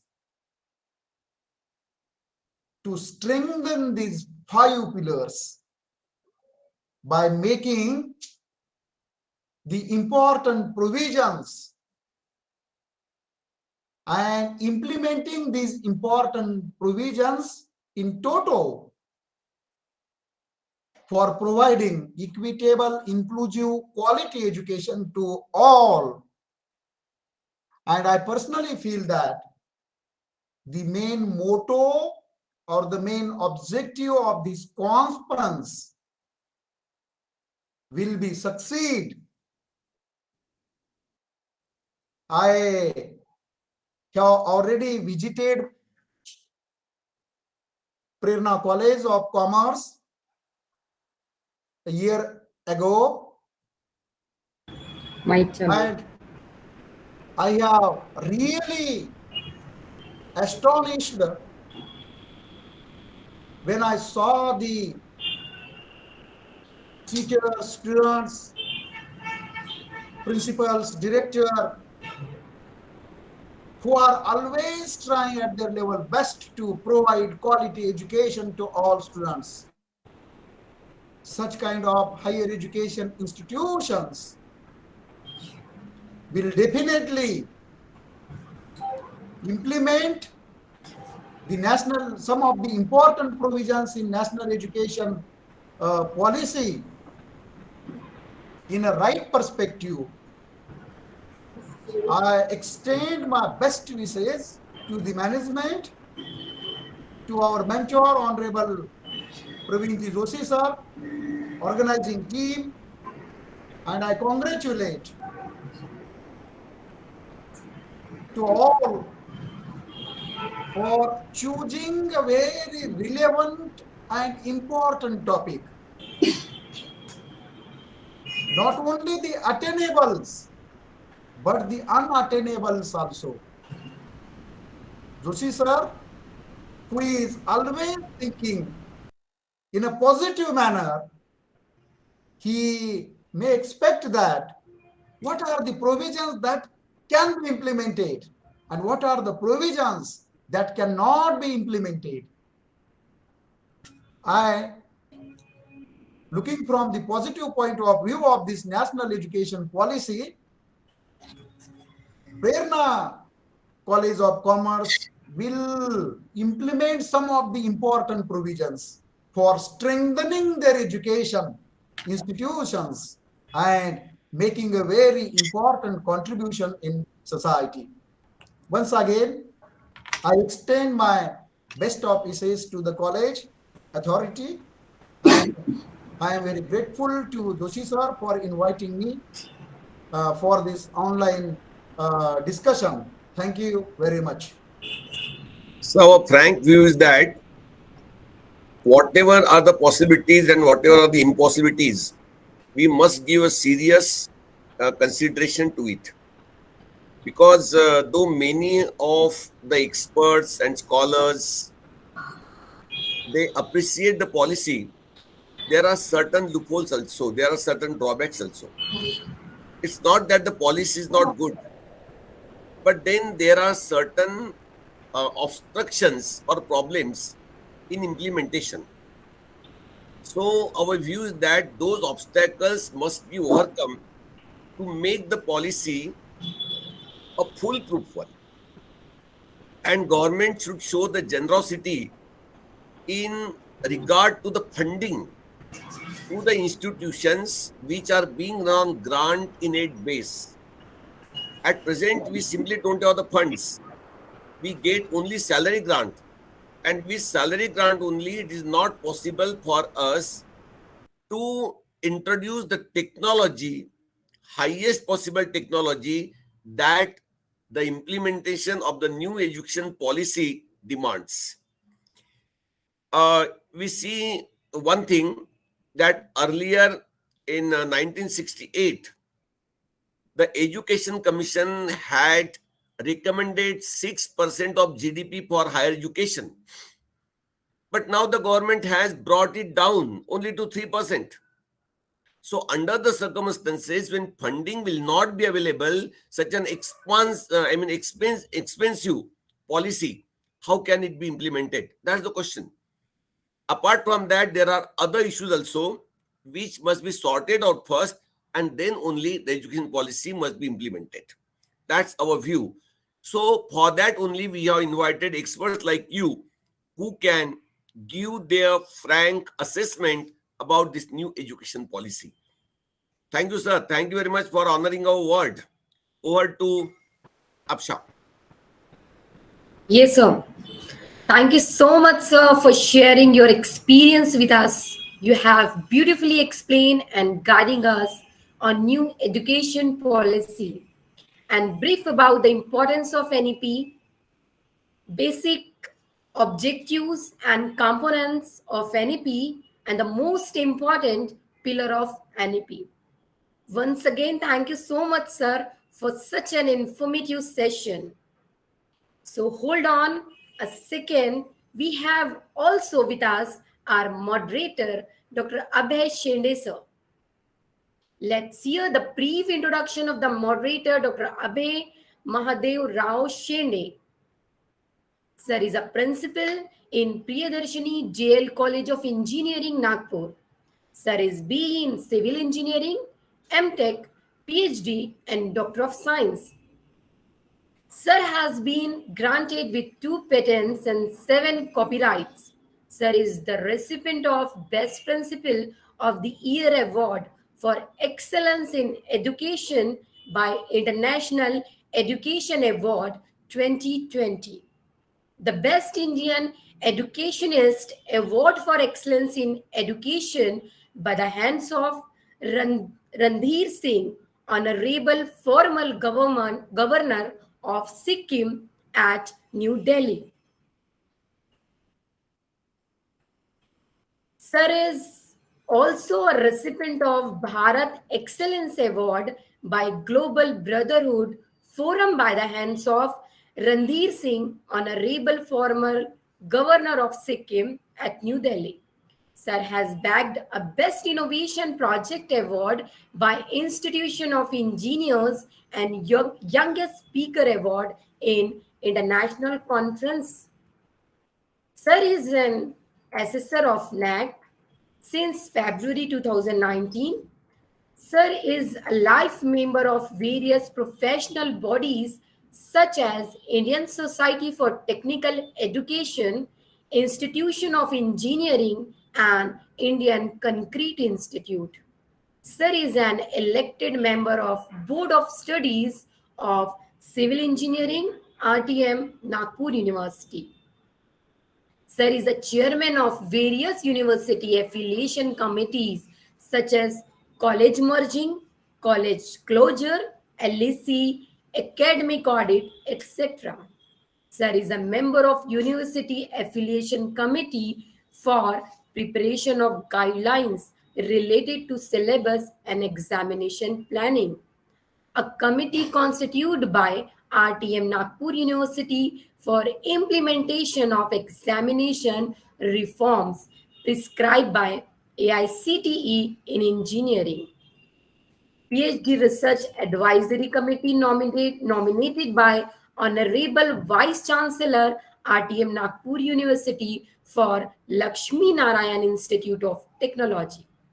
Sir is also a member of PhD Research Advisory Committee nominated by Honorable Vice Chancellor RTM Nagpur University. University Kavi Kulguru Institute of Technology and Science, Ramtek, also a member of a special committee constituted by Academic Council of RTM. Sir has presented many research papers and delivered several talks as a resource person at various conferences, seminars, symposia, workshops, etc. at state, national, and international level. Profile of Dr. Abhay Shende sir is too long and it is impossible to read in a short span. So we are honored today to have such an eminent personality with us. Now I hand over the session to Abhay Shende sir for proceeding. Over to you, Abhay sir. Thank you, Neha ma'am. Whether I'm audible? Yes, sir, you are audible. Yeah. Thank you, Neha ma'am. Thank you very much. First, you big round of applause to Dr. D.N. More sir. What excellent lecture given by sir. Yeah. It's मुझे भी उसमें से बहुत कुछ चीजें नई और सीखने को मिली sir. Excellent lecture by D.N. More sir. And thanks. Please. Sir covered everything in his lecture. And special thanks to Dr. Joshi sir. मुझे तो लगता है कि व्हाट सर वरीड अबाउट कि क्या एनईपी में इंप्लीमेंट होना चाहिए और किसमें क्या डिफिकल्टीज है सर. मुझे लगता है ये इसी से पॉसिबल होगा. I want to say few lines for sir. We know कि फ्रूट से महंगे ड्राई फ्रूट्स होते हैं, अंगूर से महंगे किशमिश होते हैं. ये इसलिए होते हैं अंगूर से महंगे किशमिश क्योंकि धूप के तप में अनुभव से जो उनको मिलता है वो हमको नहीं मिल सकता. So the vision of director Joshi sir की क्या डिफिकल्टीज आती है, ये क्वेश्चंस माइंड में आना, and how to overcome with that difficulty. So definitely sir मुझे लगता है with experience of you and new technological person or educated person like More sir and Nanuti sir and other persons, definitely with the combination of technology and experience, we can overcome the problems in national education policy, what I personally feel. First, More sir, very nicely told. I am a civil engineer, sir. I am BE Civil, MTech in Civil Engineering, PhD in Civil Engineering. I am recently completed my DSc in Civil Engineering. I don't want to tell my education, but what rightly sir said that the 5 pillars, if your foundation is not good, if your pillars are not good, then you will not build a superstructure. So if you want to build a superstructure, if you want to implement the NAP National Education Policy properly in our nation, for that need to strengthen the 5 pillars, and very lightly and very proper statistics is given by Honorable Dr. D.N. More sir. Sir, very nicely you have covered each and every point, starting from one in very short accessibility.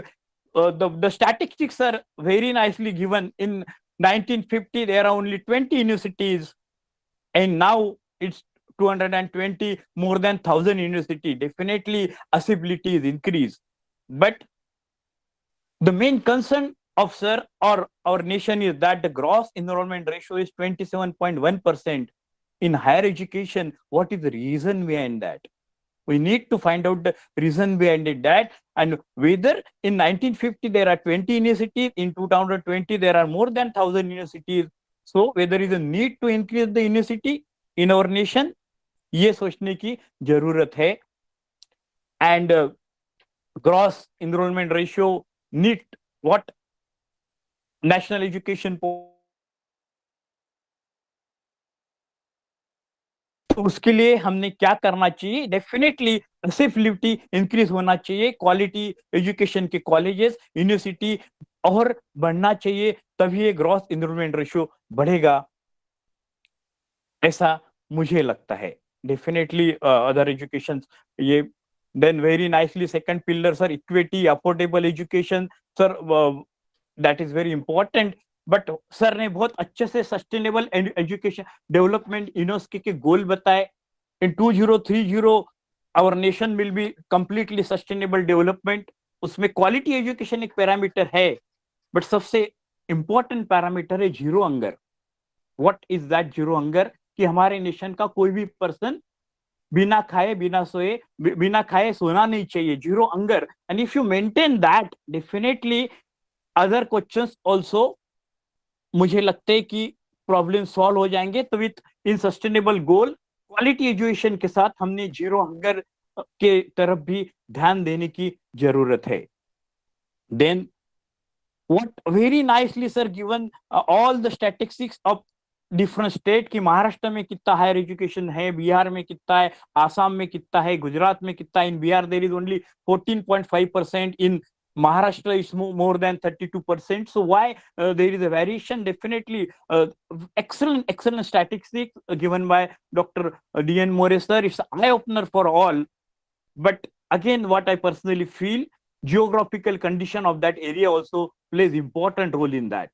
Yes, geographical conditions, because हम जानते हैं विदर्भ में हमारे farmer की क्या conditions है, इन महाराष्ट्र, पश्चिम महाराष्ट्र में क्या economical condition. So definitely some geographical conditions of that region is also plays important role in that. So need to focus in that area also, in how again with this statistics need to develop a statistics for what I say income of every state. If you related the income of every state with this higher education's gross enrollment ratio, definitely हमको कुछ तो भी fruitful मिलेगा if you cross check the things. And then very nicely sir said in 950 only 10% girls enroll in higher education, but now it's 49%. Yes, it is only happened due to the awareness, but again need to aware more if you create more and more awareness, definitely this ratio will be increased. And sir is very concerned about quality, and sir rightly said that in 100 world की university ranking में हमारे country का नाम नहीं है. Definitely need to think on that part. Big education हमको इसमें contribute करने की जरूरत है. Then and then it is only possible. Sir covered everything in quality education, every minute aspect. Only I add, when you're talking regarding quality education, the three words are very important. That is knowledge, skill and behavior. Knowledge updated होना चाहिए. First for teachers का knowledge updated होना चाहिए. Then and then only it is possible to update the knowledge of students. And for that, such type of brainstorming sessions, seminars, conferences, workshop is hands-on training is very important to update the knowledge of teachers, because teacher is the one who transfer their knowledge to the student. तो मुझे लगता है कि knowledge teachers का पहले updated हो, so definitely वो student को pass होगा.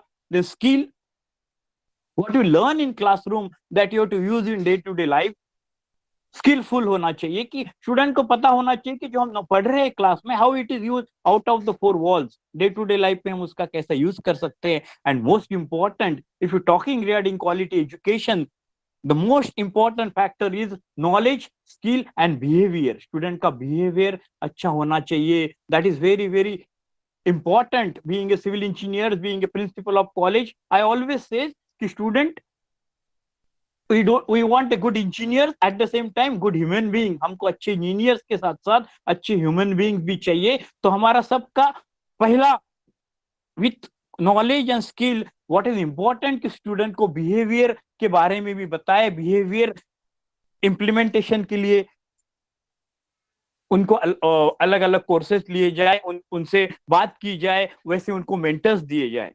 Being a civil engineer, I always say to my student, there is, इसमें कोई डाउट नहीं कि हमारे स्टूडेंट एक अच्छा पुल, अच्छा ब्रिज बांधेंगे, बट मजा तो तब आएगा जब वो इंसानों से इंसानों को जोड़ने वाला पुल बांधेंगे. यस, आई है, इसमें कोई डाउट नहीं कि हमारे स्टूडेंट एक अच्छा बांध बांधेंगे, but being a principal, being a parent, being a director, हमें उन पे गर्व तब होगा जब वो किसी के बहते हुए आंसू को रोक सके, ऐसा बांध बांधेंगे. Yes, with the quality education need, with the knowledge, with the skill, behavior is also important part. So उसमें भी हमारा फोकस होना चाहिए. एंड व्हाट नैक सेड कि ओनली 62%, एंड सर ने बहुत अच्छे से बताया regarding NAAC, and NAAC is taking care of this behavioural part. Criteria number 7, outreach activity, then value based education, ये सब बहुत अच्छे से सर ने बताया है. What UGC publish regarding credit, 180 credit, that is also sir very nicely covered. Only I have to give some gap मैं fill up करना चाहूंगा कि in national education policy one very beauty thing is there, that is major degree, minor degree and honors degree. If any student is of civil engineering, if he or she complete the credit of 120 degree, वो तो उसको civil engineering की degree मिलेगी. But if he or she earn a credit of 20 degrees in computer science and engineering, so that student is eligible to take minor degree in computer engineering, major degree in civil engineering, minor degree in computer engineering. So that is the beauty of national education policy. And with again honors degree also they introduce. If a student of civil engineering, he or she earn 120 credits and 20 credit extra in advance in civil engineering, so he or she is eligible to get honors degree in civil engineering. So definitely that major degree, minor degree means if students earn the credit of 18 to 20 degree extra in other domain, definitely he or she have a value based major degree and minor degree, उससे employment बढ़ेगा, उसमें हमारे यहाँ के student का jobs के chances बढ़ेंगे. And very nicely sir said affordable and accountable होना चाहिए education. And definitely our government, FRA, fee regulation authority and all other, they are working on that. But again need to think on fees structure and all, it is affordable to all students. And the government is taken in lower in school education, they have taken RTI in engineering, TFW scheme, tuition fee waiver. But again need to increase the percentage of TFW student, if student अगर होशियार है, उसमें capability है, तो पैसे के वजह से वो नहीं सीख पा रहा है, ऐसा नहीं होना चाहिए. तो ये जो परसेंटेज है वो बढ़ना चाहिए, then and then student will get chance to learn more and more. So sir covered everything. More sir, I learned lot from your lecture, sir. You covered every area aspects. And lastly, what I sir concluded, if 5 pillars are strong, then and then we can build a superstructure of national education policy. So from this dais, I thanks to Prerna College of Commerce, who gives me a chance to speak on this prestigious dais of Prerna College of Engineering. But एक चीज confirm है, national education policy, whether it's the AICT, whether it's the UGC, whether it's the DT, all our stakeholders taking NAC, NBA, all our stakeholders are taking lots of efforts for the improvement in quality education.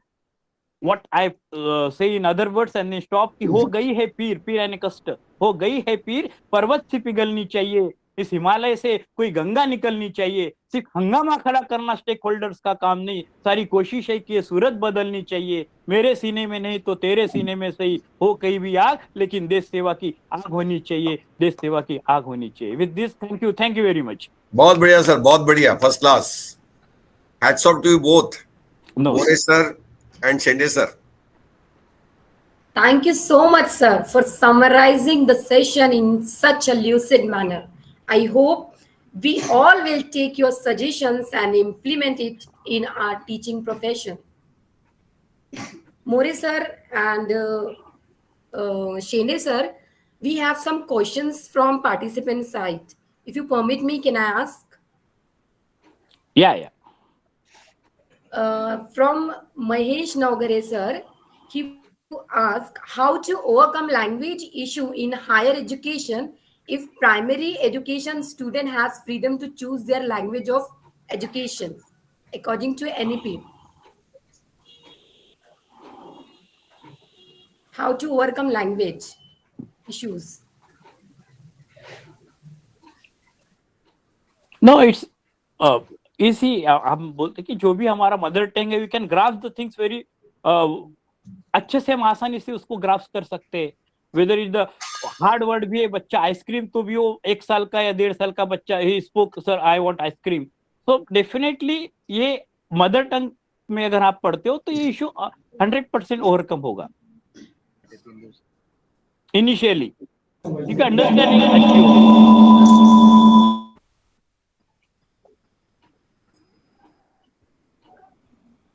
I hope if any participants want. Hello, sir. Yes, Mahesh sir. If you want to say something, you can unmute yourself and can say. Sir, I'm audible. Yes. Sir, in new education policy, there is a blending of languages. NEP has proposed to promote education in mother tongue language, regional language, and English language also. But most in India, there is only higher education in the English language. So if student learn in their mother tongues all the education till 12th, then how he will cope up with the English language issues in higher education? That is my question.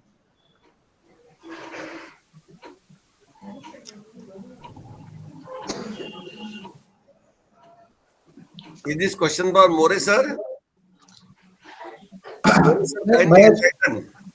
Mahesh sir has rightly pointed out that national education policy has given more insistence on regional languages, that is mother tongues, as Tamil, as Malayalam, as Kannada, whatever it may be. And his point is very right, that how the students who have studied the different subjects in engineering, for example, in their regional languages, will cope up with the national or the world language, that is English, in future. This is the basic question. And this is a real challenge, sir. Mahesh sir, this is a real challenge for the students. Generally, as we know, in every small villages in India, the English medium schools have been constructed, and the students belonging to the poor community as well, students belonging to the socio-economic, educationally backward areas as well, farmer students as well, have enrolled their names for the English medium schools, isn't it? At one level, we are giving more concentration on English education, English medium schools, through English medium schools to English education. And at another level, we have keep an objective that the students in the undergraduate and the postgraduate programs will also understand, will learn and study their subject in their regional languages. So as far as my experience and knowledge goes, there is a little difficulty that occurs especially in sciences, in engineering and in technology to translate such kind of terminology in Marathi or in regional languages and to understand such kind of words in Marathi as well. Because there are some concepts in science, or there are some concepts in engineering. Principal sir will definitely agree with my views that the students can immediately understand infrastructure. But when I say Payabhut Suvidha, the students we have enrolled his name in engineering will not understand immediately. So there are some concepts which is very difficult to translate in regional languages, understand in regional languages. But I can't understand what is the main objectives of these policy makers to give such kind of education in regional languages. More and more concentration in regional languages is very difficult for the students to cope up with the English language in future, because our students are going in foreign universities for MBA or for master's program, and how far this kind of learning in regional languages of such kind of curriculum will be helpful to them. This is also a question in my mind, and yet I have not any kind of answer to this question. Thank you, sir. Thank you. Thank you so much, sir.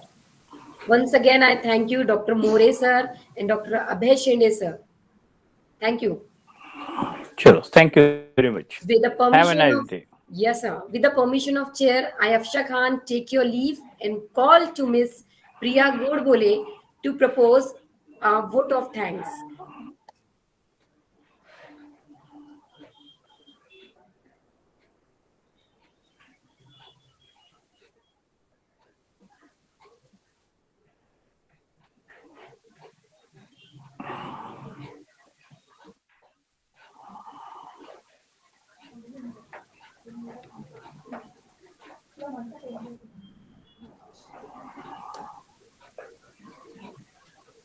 Thank you, Aksha ma'am. Good afternoon, everyone.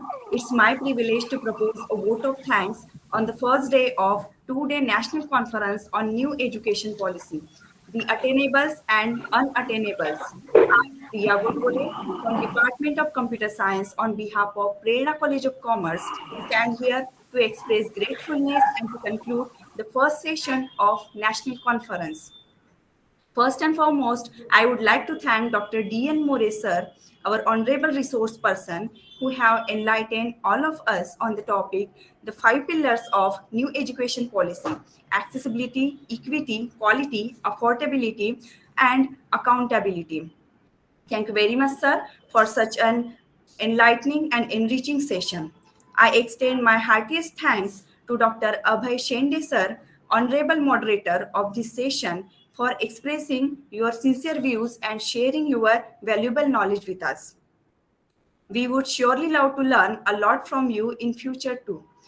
Thank you all for sharing your valuable time with us on the first session of day 1 of this national conference. Now, here the first session is over, and and today's second session is going to begin. For that sake, I would like to call upon here Miss Deepavali Randive ma'am. Till then, I Priya Goodbole take your leave. Thank you very much. Have a nice day.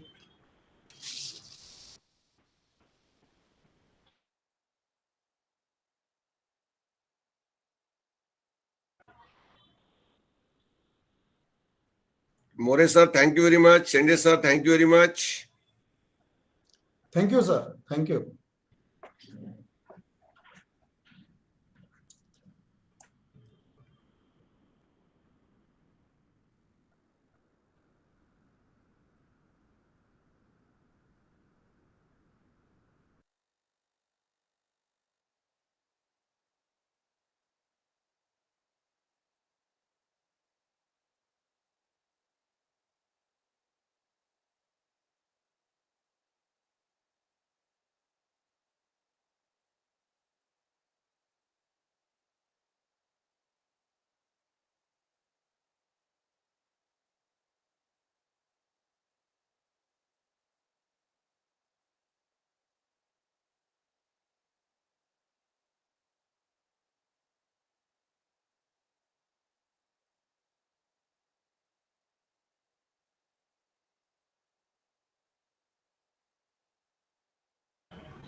Sir, may I start? Yes, you can start. न चोर हार्यम न च राजहार्यम न भात्रभाज्यम न च भारकारी व्यये कृते वर्धते नित्यम विद्याधनम सर्वधनम प्रधानम. Means education is the best wealth among all. No one can steal it, no state can snatch it, it cannot be divided among the brothers, it not heavy to carry. As one consumes or spends, it increases. As one shares, it expands. A delightful good afternoon to all the dignitaries, learned delegates, and honorable resource person on this pleasant day. I, Dipali Randive, from Department of Commerce, take this privilege to warmly welcome you all in this second session of today National Conference. I welcome Dr. Sanjay Kavishwar sir, Dean of Tirupudi Institute of Management Education, Nagpur, as Honorable Resource Person. The moderator of today's session, Dr. Urmila Dabir ma'am, Principal of Rajkumar Keval Ramani Kanya Mahavidyalaya, Nagpur. Dr. Praveen Joshi sir, the Director of Prerna College of Commerce, Dr. Prakash Durukar sir, Principal of Prerna College of Commerce, and all the participants. Welcome you all. India's first education policy was passed and implemented in 1986. After 34 years, the National Education Policy (NEP) for India has been updated, revised, and approved on 20th July 2020. The policy signifies a huge milestone for India's education system, which will certainly make India an attractive destination for higher education worldwide. With a view to focusing on this and many other related aspects of it, our college has organized the National Conference on New Education Policy, Opportunity and Challenges, in which we have eminent dignitaries with us today. We are lucky to have Dr. Sanjay Kavishwar, sir, a distinguished personality and eminent speaker as a resource person to enlighten us, and with his vast experience and knowledge on new education policy, the need, significance, and structure. First, let me introduce our today's resource person, Dr. Sanjay Kavishwar sir, a prolific speaker, academician, and an administrator par excellence. He is a proud alumnus of the RTM Nagpur University. Is a postgraduate in commerce as well as management, and has also completed his doctoral thesis from the same university. Due to his diligence, hard work, perseverance, and academic acumen, he slowly rose up the rank in time to become the Dean of Academics.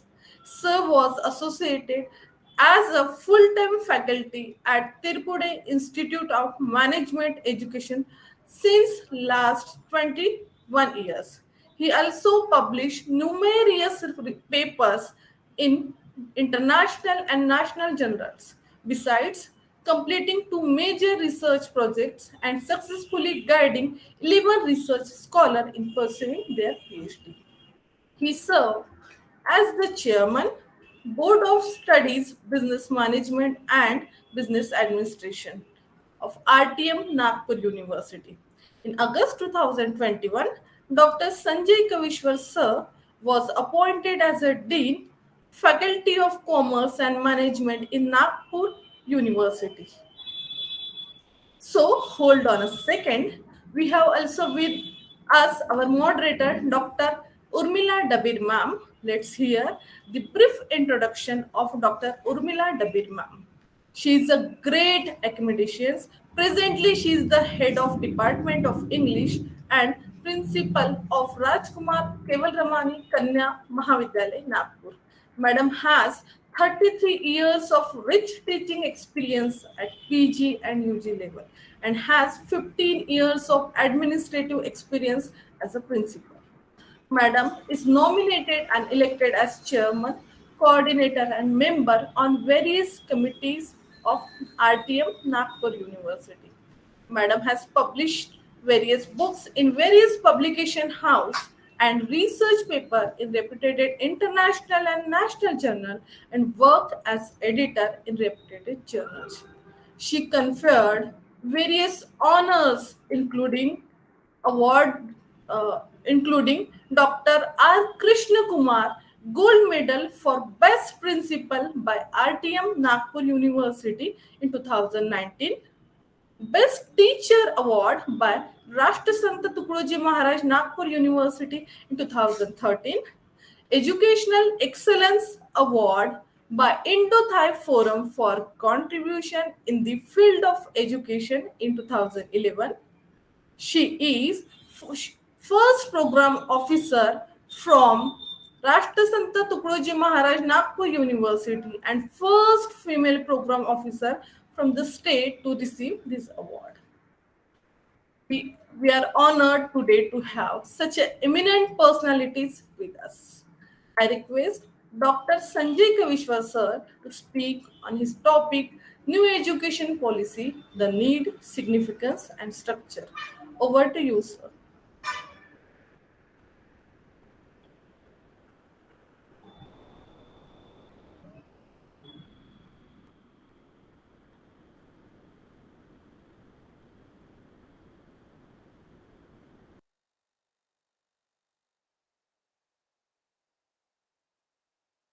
Sir, kindly unmute yourself. Am I audible now? Yes, sir. Yeah. Okay. Thank you so much. Respected dignitaries present for this conference and the learned audience, at the outset, I would like to congratulate the organizers for having organized a conference on the theme which is not only important but relevant in the present context. I would like to deviate the topic that was given to me a little because as an academician, I would like to have a look at the NEP 2020 not in letters but in spirits.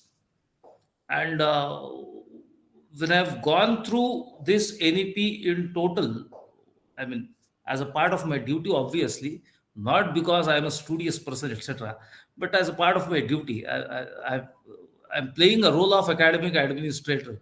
And as a part of my duty, I've gone through this document again and again, and I narrow it down to the spirit that the whole spirit of this National Education Policy 2020 it can be expressed in one sentence, and that is providing holistic education. Rest all is the mechanism. multidisciplinary approach, multiple entry, multiple exit, academic bank of credits, uniformity across the nation, outcome based learning, etc., etc. All these are the peripherals of this policy, or rather instruments through which the goal is expected to be attained. The very theme of this conference itself is the attainables and the unattainables. And now, being positive, I don't see anything that cannot be attained. And since I conveniently assume that everything can be attained, the most important thing that needs to be attained is holistic education. Because the entire policy framework is hanging around the spirit of holistic education completely.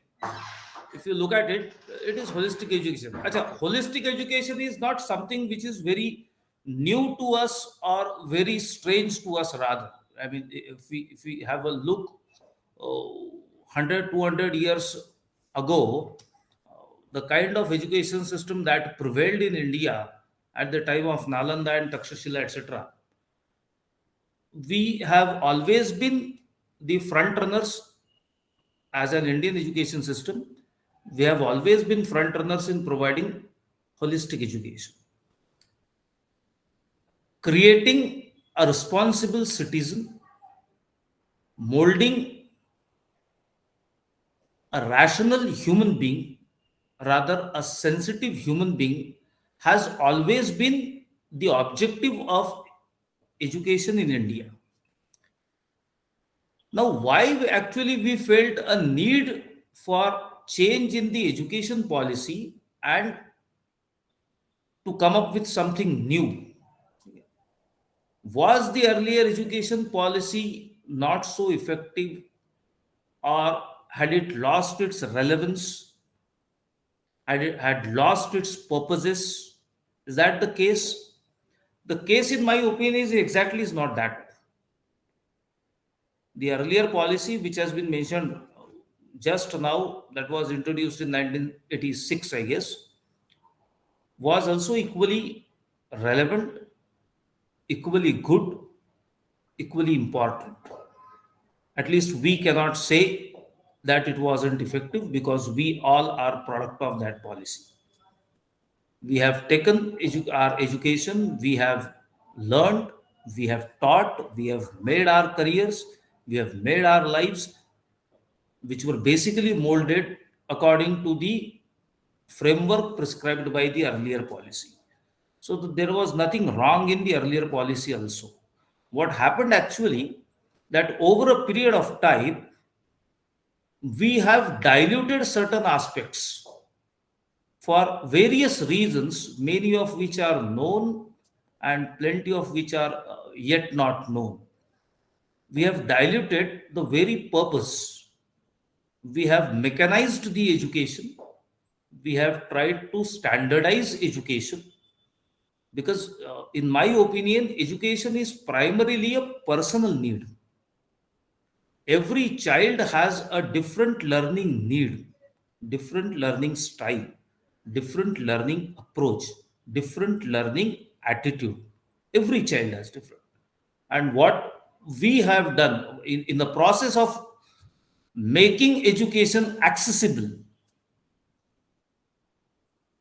we have standardized the whole education process.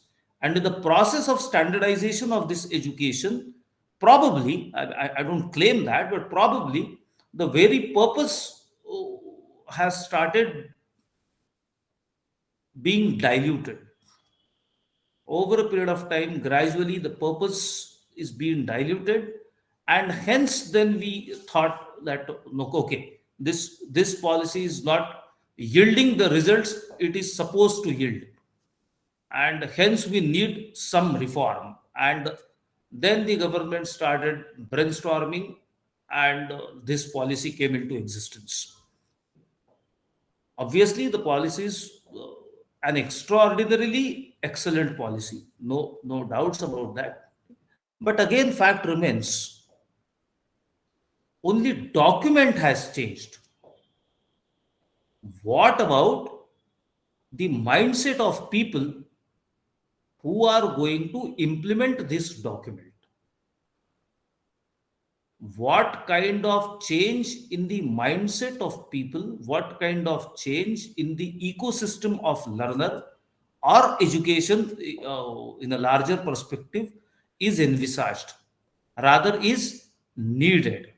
And that should be given emphasis when we talk about the attainables and the unattainables of this policy. And hence, I would like to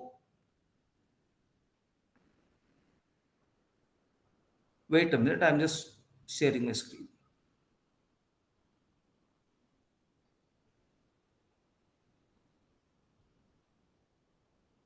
Is my screen visible? Not yet. Not yet, sir.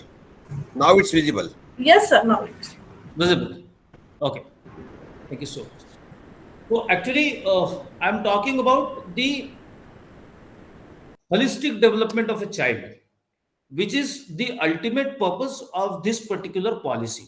I mean, as I earlier mentioned, there are n number of dimensions given to this policy. It has been categorized into two segments, that is for primary education and then for higher education. Then you have separate provisions, separate sections for National Research Foundation, Academic Bank of Credits, so on and so forth. But at the bottom of all this, the purpose of this particular policy is the holistic development of a child. And we need to take care of this holistic development of a child in first place. While looking at the holistic development, first let us understand what is the purpose of education. I mean, the purpose of education, in my opinion, is not to make careers, but to shape minds, to make minds. Listen, in the recent past, if we look at the education as a process, the process which is perceived as a process which leads to some kind of career, I fully understand that career is important. There is no second opinion to that. Career is important. But to what extent we have involved the materialism in education? From shaping a mind, we have shifted the goal of the education system to shape a career. And hence, the purpose of education, which was actually to replace an empty mind with an open one, we have shifted it to replace an empty mind with a full of ambitions and aspirations. Full of ambitions and aspirations. No wonder, rather, no argument on that. That ambition is important, aspiration is important, career is important, everything is important. Materialism is part of life, and that cannot be sacrificed, that cannot be overruled, rather. But with the advent of this consumerism, rather materialism, the purpose of education is getting diluted. And the child is not responsible for it. Teacher alone is not responsible for it. The whole learning ecosystem is responsible for it. No one has made this consciously. No one has made this purposely. This has been happening over the years. And mind me, if we are not cautious enough, if we do not take enough precautions, the new policy will also lead to same amount of dilution in the coming future. And hence, when we talk about the NEP implementation, we first need to pay attention to this holistic development. The purpose of education is not to make careers, but is actually to make minds. Are we giving enough importance? Are we paying enough attention to creating minds? Listen, these are the four priorities, in my opinion, that in an education, what a child needs to be taught, what dimensions need to be paid attention to. The first one is country, then character, then career, and then competence. These are the four C's which should be at the helm of the priorities in the entire education system. Listen, we pay attention to career. If we take care of character, country will be taken care of. If we take care of competence, if we pay attention to competence, career will automatically will be taken care of. I mean, you actually don't need to work on all four C's. You basically need to work upon only two C's. That is character and competence. If character building is done, the country's interests are definitely going to be taken care of. If enough attention is given to competence building, the careers will definitely be taken care of. And hence, in the backdrop of this NEP 2020, what challenges we actually had? Okay, I mean, the slide is self-explanatory, so I will not spend a lot of time on explaining all these things. The challenges that we have in the 21st century for higher education is, number one, is student engagement. We all are experiencing it day in, day out. 3-4 hours college and rest of the day child is free. What does he do? What does he think? What does he read? What does he listen to? We actually do not bother. As teachers, we do not bother. As an institution, unfortunately, we do not bother. We just take care of a child from 7 a.m. to 11 a.m. or from 10:30 a.m. to, let us say, 2:30 or 3 p.m. That is what our responsibility is. And rest of the time, what child does, we actually don't pay any attention to. We actually don't bother. Okay? And hence, meaningful engagement of student is important, and that has become a bigger challenge in the given context. Quality consciousness. We have started defining quality for different purposes in different contexts. If it is NAC, quality is X. If it is NIRF, quality is Y. If it is AISHE, quality is Z. We have started defining quality according to our conveniences or as given by, or rather defined by, the accrediting agencies, the regulatory bodies. So we are quality conscious because someone is asking us to be conscious about quality. We talk about quality because someone is asking about our quality of our processes, quality of our contents, quality of our input, quality of our output. Since someone is asking, we are paying attention to this. And dear friends, in my opinion, quality is a subject of self-discipline. Unless and until I need quality, I cannot attain quality. Because otherwise it will become a checkbox. How many conferences in a year? 7. How many research papers in a year? 2. I have to publish 2 papers. We are running after the quantity. And hence quality consciousness has become a challenge. Because I don't say that quality is not there, but it is not by choice. It is not by choice. That is the problem. That is the challenge. Lack of focus on value education. Listen, forget value education. We have stopped valuing education. Because the value education again has become a checkbox. Number of value education courses run by the institute. Tick mark. 3 courses, 4 marks. What value is being imbibed? What value is being delivered? What value is being grasped or exhibited? That is again a matter of concern in the coming days.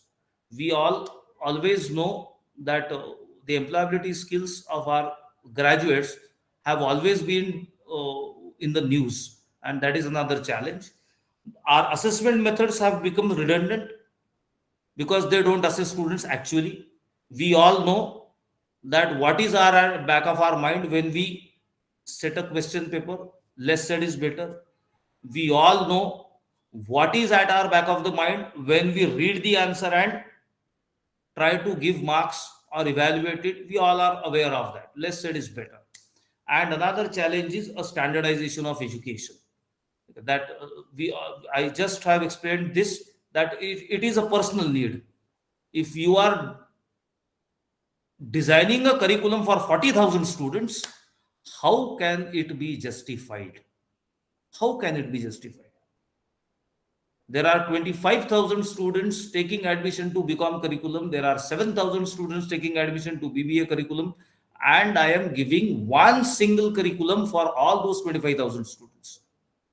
Do they have similar learning needs? Do they have similar learning approach? Do they have similar learning styles? No. And still, our education system, in the pretext of taking education to masses, trying to standardize this. The challenge is to customizing the standardized education. That is going to be the challenge. The typical NEP 2020 features, I will not discuss this because you'll be listening to all these things in the coming 2 days in most of the sessions. The NEP talks about unitary universities, the concept of affiliating college and affiliated college and affiliating university is going to go away in the times to come. So every college which has multidisciplinary education will be empowered with the authorities to award degrees, and it is going to be a unitary university system and not the affiliating university system. That is the radical shift that is going to happen. The another radical shift is expected in terms of disciplines. We are trying to come up with a liberal education, breaking the silos, the compartments. Okay. Arts college, commerce college, science college. The NEP 2020 says, let us come out of this. Let us come out of this. Okay. Give child the choice, rather as much choice as possible, that he can select the subjects that he wants to learn. And this is what is called customization of education. Again, the entry exit options are again expected to be inculcated in the scheme of examination itself, which will take care of the children or learner centric education. Another basic feature is academic bank of credits, which is doing rounds in news in the recent past. I would like to spend a couple of minutes on that, on this particular aspect, because in the times to come, in a couple of months, you all will be encountering this particular challenge.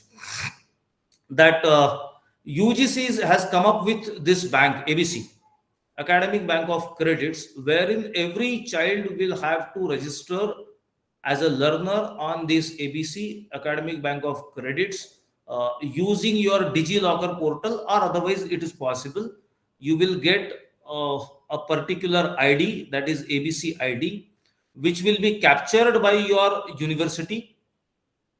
And whenever you pass a particular course, the number of credits that you have earned on passing that particular course will be deposited in your account in Academic Bank of Credits. That is how the mechanism is going to operate. The back-end operations are a bit different and a bit complicated.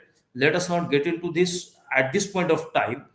The thing is that if a student has enrolled himself or herself for BBA program in Nagpur University, for example, the program which is of 120 credits in 3 years or 6 semesters per se, it is not mandatory that all these 120 credits needs to be earned by the student from the Nagpur University itself.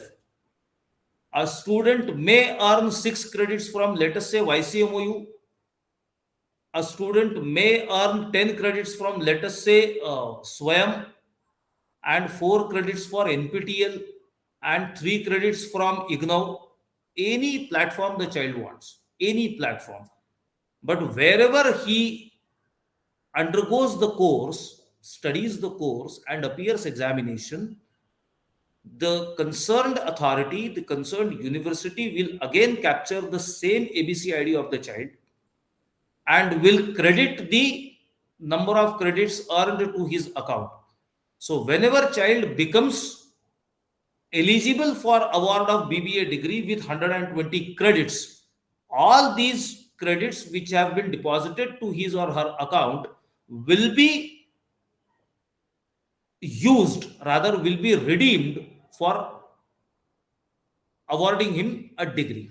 That is how the mechanism is going to operate. There are a lot of modalities which are underway at the UGC level also and at the university level also, because a lot of backend operations are yet not defined. But in the coming academic session, we expect that is by 23-24, this is going to be fully functional, okay, which will provide enhanced flexibility to learners. I mean, a child will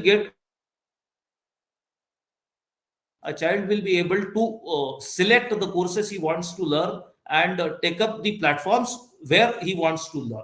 The National Higher Education Qualification Framework, that is NHQF, which will primarily talk about the learning outcomes, different frameworks for skill and vocational courses, is also in place. The draft has already been floated by the UGC, which is likely to be regulated in a month or so. Then NEP also talks about Indian knowledge system, which is in actually with the purpose of promoting Indian language, art, culture. We all talk about our traditional knowledge system, and we are trying to leverage our traditional treasure for bringing up the fruitful education in life. Okay. The regulations which most of the colleges, teachers, educational institutions are now going through the turbulence of multiple regulations and repetitive compliances, etc. Those are expected to be ruled out with this particular mechanism of light but tight regulations. They're going to be light, but they're definitely going to be tight with some or the other aspect. Let us come to the holistic development, the context and need. We actually talk about a holistic development as the overall development of the learner, overall development which talks about physical, psychological, emotional, moral, and spiritual. I would like just to quote Swami Vivekananda in the recent past. Okay. And that the youth of this nation is expected to have Bhagavad Gita in one hand and a test tube in another hand, and his feet should be on a football ground. Bhagavad Gita talks about spirituality.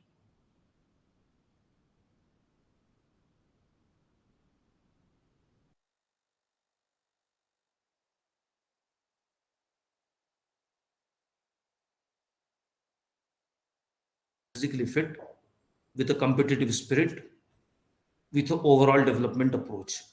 And that is how holistic development is envisaged in this particular policy. As I said earlier, there are multiple dimensions to these policies, but the goal that I could see, or what I perceive, the goal of this policy is holistic development of child.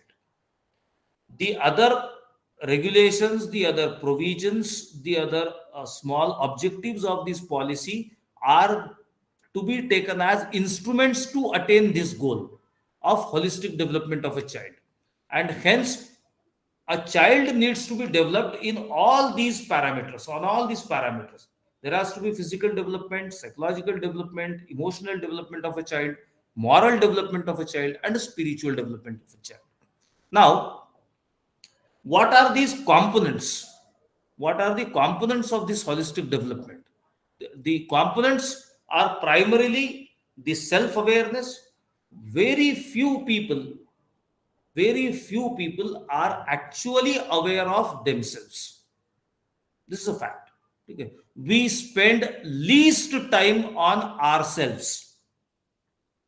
Nowadays, this young generation talks about a particular jargon that I normally come to know or I hear at my place. My daughters talk about, I need me time. I need me time. Now, this me time is actually paying attention to yourself. Okay. We ask our children to read GK, to read what is happening or to watch what is happening around the world, but we actually do not ask a child to pay attention to the self, because that is extremely important. We'll be discussing this. So these are the components: self-awareness, social skills, physical skills, emotional stability, logical thinking, and creativity. These are the components of holistic development. In self-awareness, we talk about what you are and what you want to become. These things to be clear in the minds of children.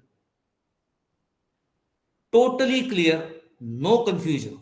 No matter they are in a growing age, their priorities are going to change. Earlier, the change of priority used to happen in a span of 3 to 4 years. Nowadays, with the advent of or with the burst of information technology, these priorities keep changing every 6 months, probably every 4 months.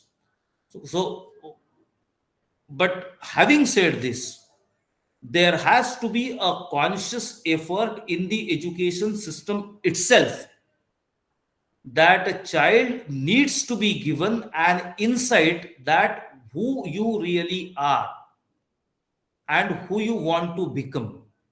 And at the same time, you also need to take care, rather you also need to think about what others think and say about you. आजकल होता है नहीं, I don't care. This I don't care approach will isolate you. You're a social animal. You're dealing with a human being.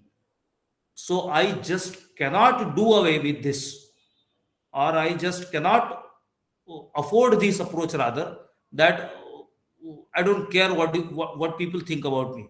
I need to care. I need to know what people think about me. I need to know, I need to consider what people say about me and what I feel about myself. That is again very important.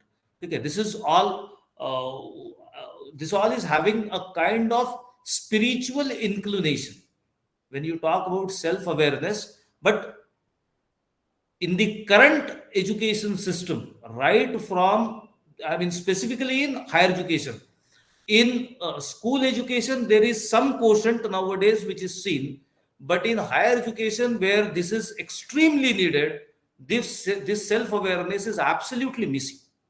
Absolutely missing. I mean, how can you expect a child to cooperate when he is brought to the classroom through competition? Look at this contradiction. You teach them competition and you ask them to cooperate. At the workplace, I need a cooperative team. And what child is brought up with the approach? The approach of competition. And hence, this particular quotient is extremely important in the curriculum, if not possible in the curriculum, in delivery, in extracurricular activities. These things are extremely needed. Then social skills, this is actually very common in nature. I mean, this is, I'm not explaining rocket science. This is commonly known.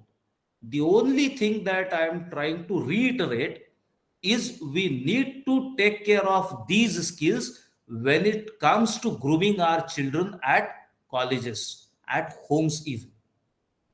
Sharing, listening we have forgotten. We have forgotten listening. Sharing is taught in schools. I don't see any, I'm yet to come across any curriculum content in my 25, 30 years of career.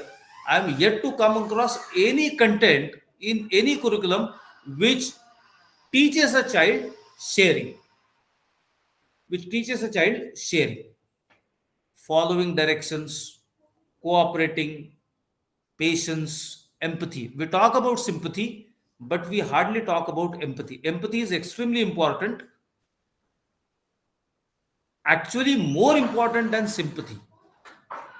And then respecting boundaries, which this generation will definitely understand. Other than social skills, some physical skills are also need to be taken care of in designing or delivering the curriculum. Emotional skills, these are extremely important again. Achieving self-regulation. As I said, the quality or education per se, rather, is a subject matter of self-regulation. Listen, over a period of time, 2016, around this SWAYAM platform came into existence. And the UGC has been asking all universities for enrolling students on SWAYAM platform, and there was dismal response. And all of a sudden, the 2019 or 2020 tragedy turned up in the form of corona, and we all realized the importance of online education. And now the online education is to stay here. That is not going to go. That is going to stay. Whether corona will stay or not, I don't know. But one thing is for sure, that online education is going to stay. Okay. We have started organizing conferences in online mode. We have started conducting PhD vivas. We have started conducting lectures, invited talks in the form of online, because that has become convenient. But one most important thing about, most of the teachers have started thinking that this is challenging our very existence. That if online courses have become available, then what will happen to teachers? Don't need to worry. Online education is not going to replace you in the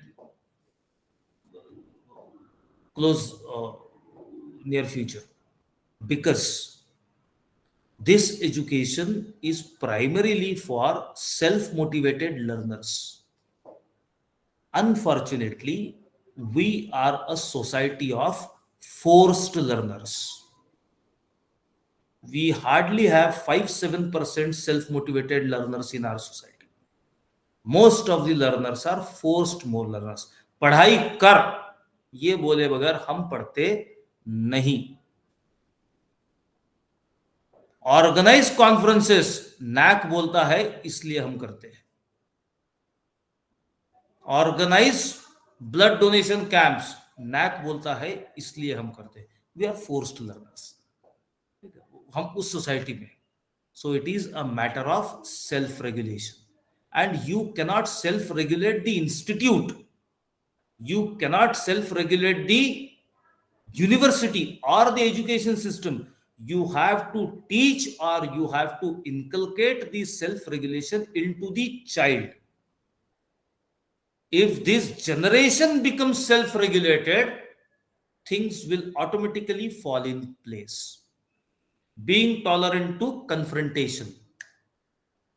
We are actually prone to confrontation. This is a kind of emotional skill. Admitting mistakes. So very simple lesson, but critically important, extremely important. Being honest. Approaching for help and support. We do hesitate. Our children do hesitate. Being proactive is the most important skill that a child needs to have in this time. Extremely important. Logical thinking. We actually, our education system failed to teach how to think. We have taught how to read, we have taught how to write, we have taught how to remember, we have taught how to reproduce, we have taught how to score.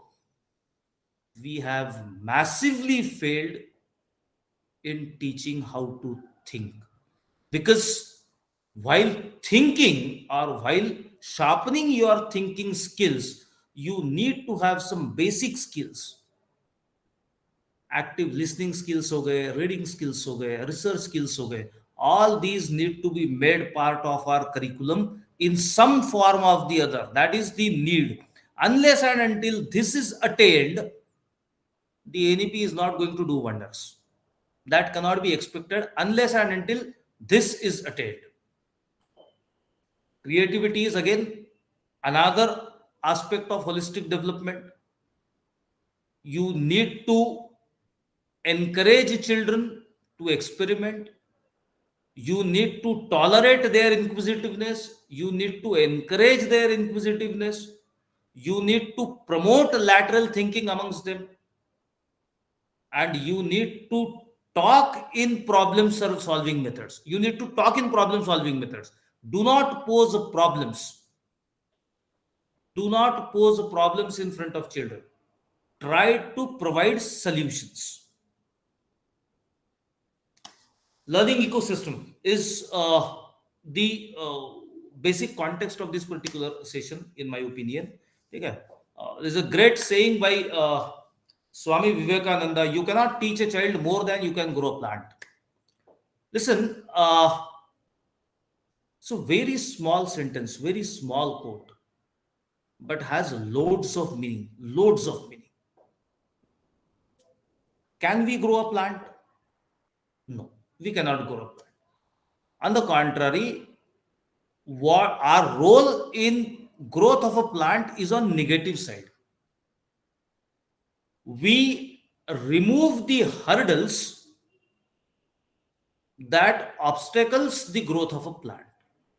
We ensure sunlight, we ensure supply of water, we ensure that there are no insects, we ensure that it gets fresh air, etc., etc. So what are we actually trying to ensure? We are ensuring the removal of obstacles, the removal of hurdles. And the plant has to grow on its own. It will grow according to its own potential. We cannot put in the potential in the plant. The plant has its own potential. A single mango seed is a potential thousands of mangoes. But every mango seed doesn't produce thousands of mangoes. There are few mango seeds who produces thousands of mangoes. That is the potential that the mango seed has. And what we are doing, we are just providing it the right environment. And same is the case in teaching. We just can create the right learning environment for a child. We cannot teach a child. The child has to learn on its own and according to its potential. According to its potential. We just have to create the right environment of learning. Right environment of learning. That is what is, the role of a teacher is again on the negative side, removing the hurdles in the learning process of a child. Whatever hurdles we see need to be removed by the teacher and the whole education system so that the learning process of a child is not hampered or is undergoes in a smooth way. These are the typical learning systems, ecosystem stakeholders. We all are aware of this, and I would skip this slide. These are the ecosystem stakeholders. These are the ecosystem factors. The internal factors, the factors which are in your control. I consider these factors are internal factors. Okay. The attitude of a learner, the need of a learner, and the style of a learner. This is about the input. In a typical production terminology, you have input, you have process, you have output. So input is a learner, and process, we have content, we have delivery, and we have assessment. And the ambience is infrastructure. These are the internal factors which are definitely in one's control. There are factors which are not in your control but are forced upon you, and those are external factors, that is regulatory framework, which are governed by some governing agency. आज UGC है, कल national higher education commission होगा. There can be a number of regulatory authorities which keep on providing norms and standards of education. Then government policies with regard to availability of manpower, availability of financial resources, and then nowadays we have started talking about accreditation norms and all, because these will also form the part of learning ecosystem. Because although it is forced, but these particular norms, accreditation norms, have facilitated lot of quality consciousness amongst the educational institutions across India. This needs to be noted. How do we redesign this learning education system in the process of implementation of NEP 2020?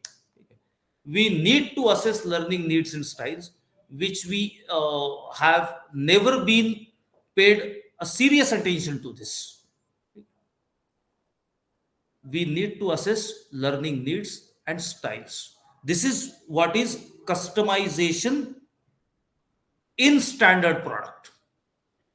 The standard product need to be customized. Now, university prescribes me curriculum. What can I do? I can do a lot of things. Even if university prescribes me curriculum, delivery is in my hand. So I have a lot of things to do. And hence, before deciding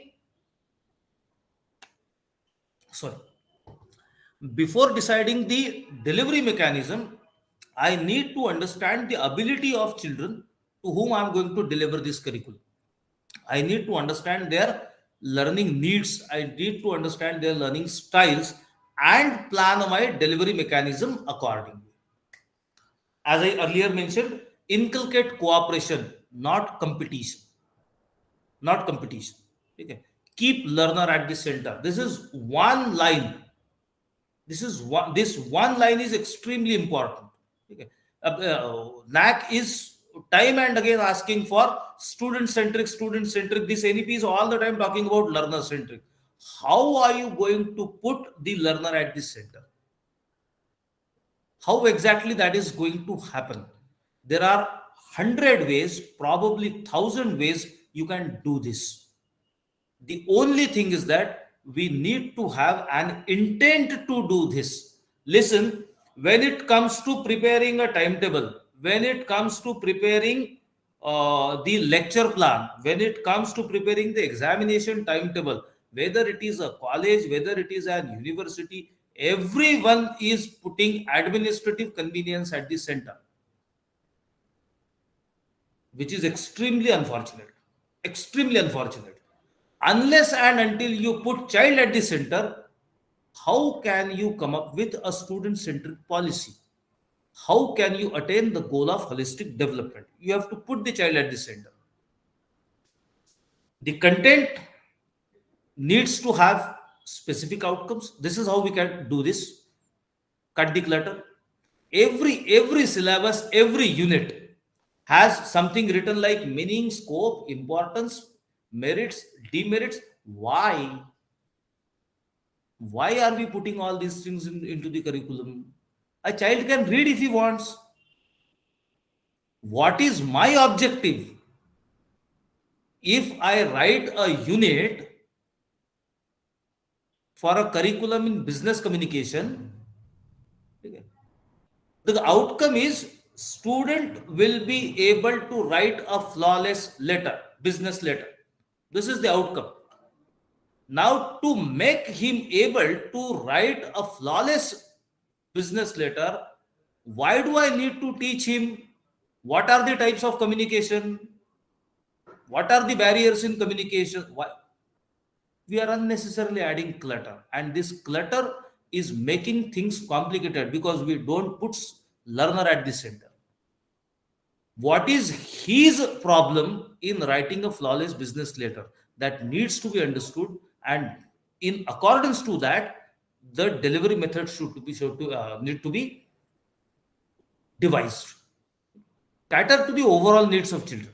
That is what is the content is expected to have. Delivery, this is self-explanatory spell. Speak less, listen more, and demonstrate much more. Involve children, ask them to perform, and they will not forget. It is very simple. Use experiential and participative methods. Use moral stories for exposition. We have stopped using moral stories in higher education because only in school education this happens. Let us reintroduce all these things in the higher education also. The assessment should be objective but not judgmental. Don't try to judge the child. Be objective, yes or no, but don't try to judge the child. Distinguish between the assessment and evaluation. Assessment is gathering the evidence of attainment. That is how assessment is. NAC सुना है ना, national assessment and अक्रेडिट क्या करता है assessment में? What does NAC do? They gather evidences. Whether you have attained this outcome or not, they gather evidences. Gathering evidences is assessment. We have generally started using evaluation as a synonym to assessment. They are different. They are different. Evaluation is quantifying the judgment. So let us not mess up with these two terms. We better pay the focus or pay attention to assessment, not evaluation. What is our role? Teach people how to think, how to learn, and how to work. Because the agenda is not making a child ready for the first.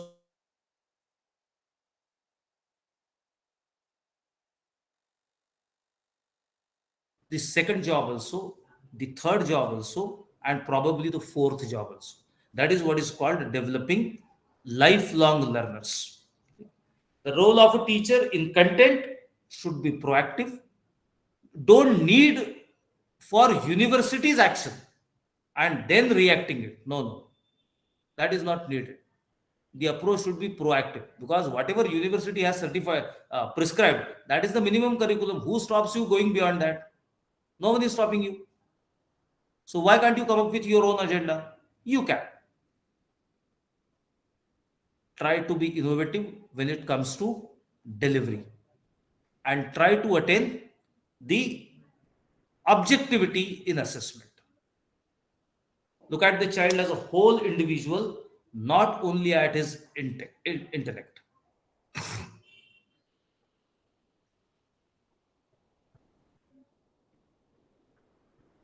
With this, I just would like to give one more piece of information, rather example. I'll wind up in a couple of minutes, because what I have experienced in the recent past,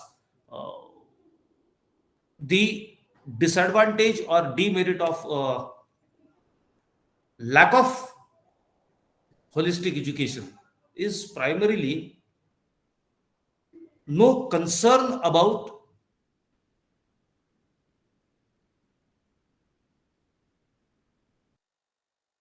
education.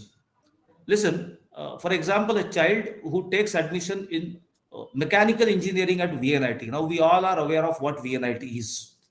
And a person who gets, or a student who gets admission in mechanical, which is perceived as the topmost branch, is the cream of that particular batch. And now for 4 years, that student undergoes rigorous training in mechanical engineering, a person having an excellent brain, an innovative mind, and in the 7th semester he gets a placement offer from Infosys, and Infosys is offering him an excellent package, handsome package, and a child opts for that. Isn't it a national waste?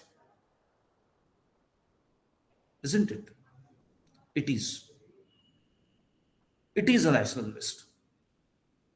Because apart from his own parents, this nation has invested. His teachers have invested time, energy, money, resources, a lot of things have been invested.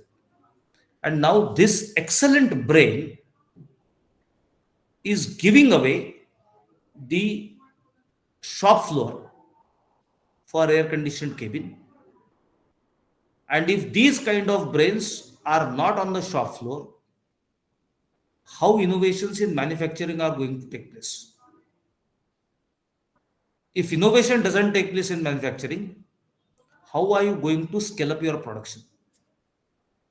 What will happen to the cost effectiveness? How are you going to compete with China? And there are a lot of things. This is a big ethical dilemma. Because the child has never been given an insight to this.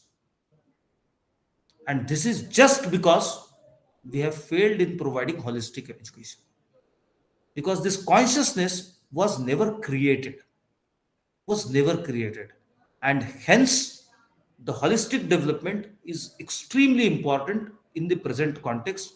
If at all we want this policy to be successful, to yield its desired results. This is what my humble submission in this particular session.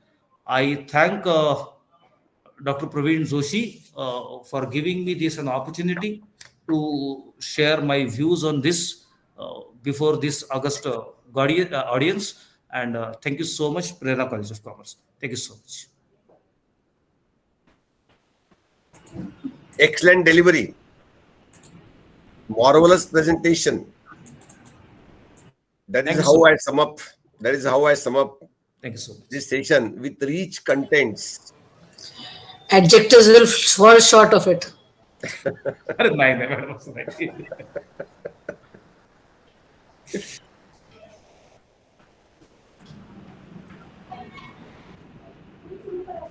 Thank you so much, sir, for such a wonderful session. You have elaborately explained about the new education policy, the need, significance, and structure.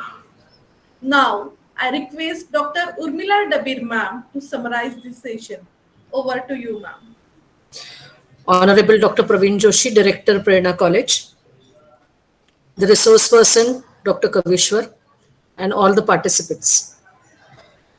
I can only say that, sir, your lecture was spellbound and wholesome, like wholesome food, we can say. Thank you so much. Because we have been listening to so many things on new education policy. And it is an ambitious change that is going to transform the education system. But our concern as educationists, academicians, parents, is how it is going to be implemented. Because nothing has been spoken on that. But I think your presentation has led us away the path where it can we can proceed with it, and the doubts which were there, they were cleared. And the journey of a new education policy, the path for the journey of the new education policy, I should say rather, has been shown by Dr. Kavishwar's presentation. You spoke of so many things, sir. It was very lucid, very well studied, and very well researched also. And you spoke on the importance of the need, significance, and structure. The best thing that I liked was that you should read this new education policy not in letters but in spirit. Because that is what we do, whenever something new comes, we always talk about the documentation. But we don't read it into spirits. I think this is the underlying thing that is very, very important in new education policy. And this also shows your positive approach to it, and instilling that positive approach in the participants and all the academicians who are listening to it. The second important thing that you spoke about is the holistic development or the holistic approach. Now, whenever we say that how we should have a holistic approach to it or how holistic development should take place, you talk about the unattainable, but you said that it is attainable. So again, this is a very, very positive side of you, sir. And I think we have to give this particular holistic approach to the students also. As teachers, it is our responsibility because we have to mold them. They are very raw. Whatever we mold them, they grow into it, as our teachers have done to us, and we are always indebted to our teachers who have molded us in this particular way. And you have also traced back the history of the education, which was the golden period, the Nalanda and the Takshashila universities, which have provided education to our students. One pertinent question that you asked, that why do we need this new education policy? And you have also justified that the policies which were there earlier were relevant, good, effective. But over a period of time, we have to change. Change is the law of nature, I think. And therefore, by way of our using it, we have made it mechanical. So we have to make it more and more effective, and therefore this need for change is needed. Implementation, as I said, is the most important part of any policy, and new education policy. We have a lot of aspirations and hope that how it will be implemented. So, as you said that the career is important, but only making career is not the only thing in life. We need to have many other things also, which is very, very true, sir. And it is the need of the hour to compete with the ecosystem or to change it. And we have to make and create minds. See, this is the thing that I think we are not having it at present. We are not creating minds. We are just making them mechanical things or robots which are there by doing whatever we give them. And sir, you spoke on length about the challenges in higher education policy. I think your presentation needs a lot of introspection to both teachers and the policymakers also. And another important aspect which I feel is very important is the value education. And you said that we have stopped valuing education only. Yes, that is the sorry state that we do not do that now. And we have to think seriously about it, and we have to break the challenges which are there, like the unitary universities breaking the silos, and the stakeholders also need to give a serious thought to all these things.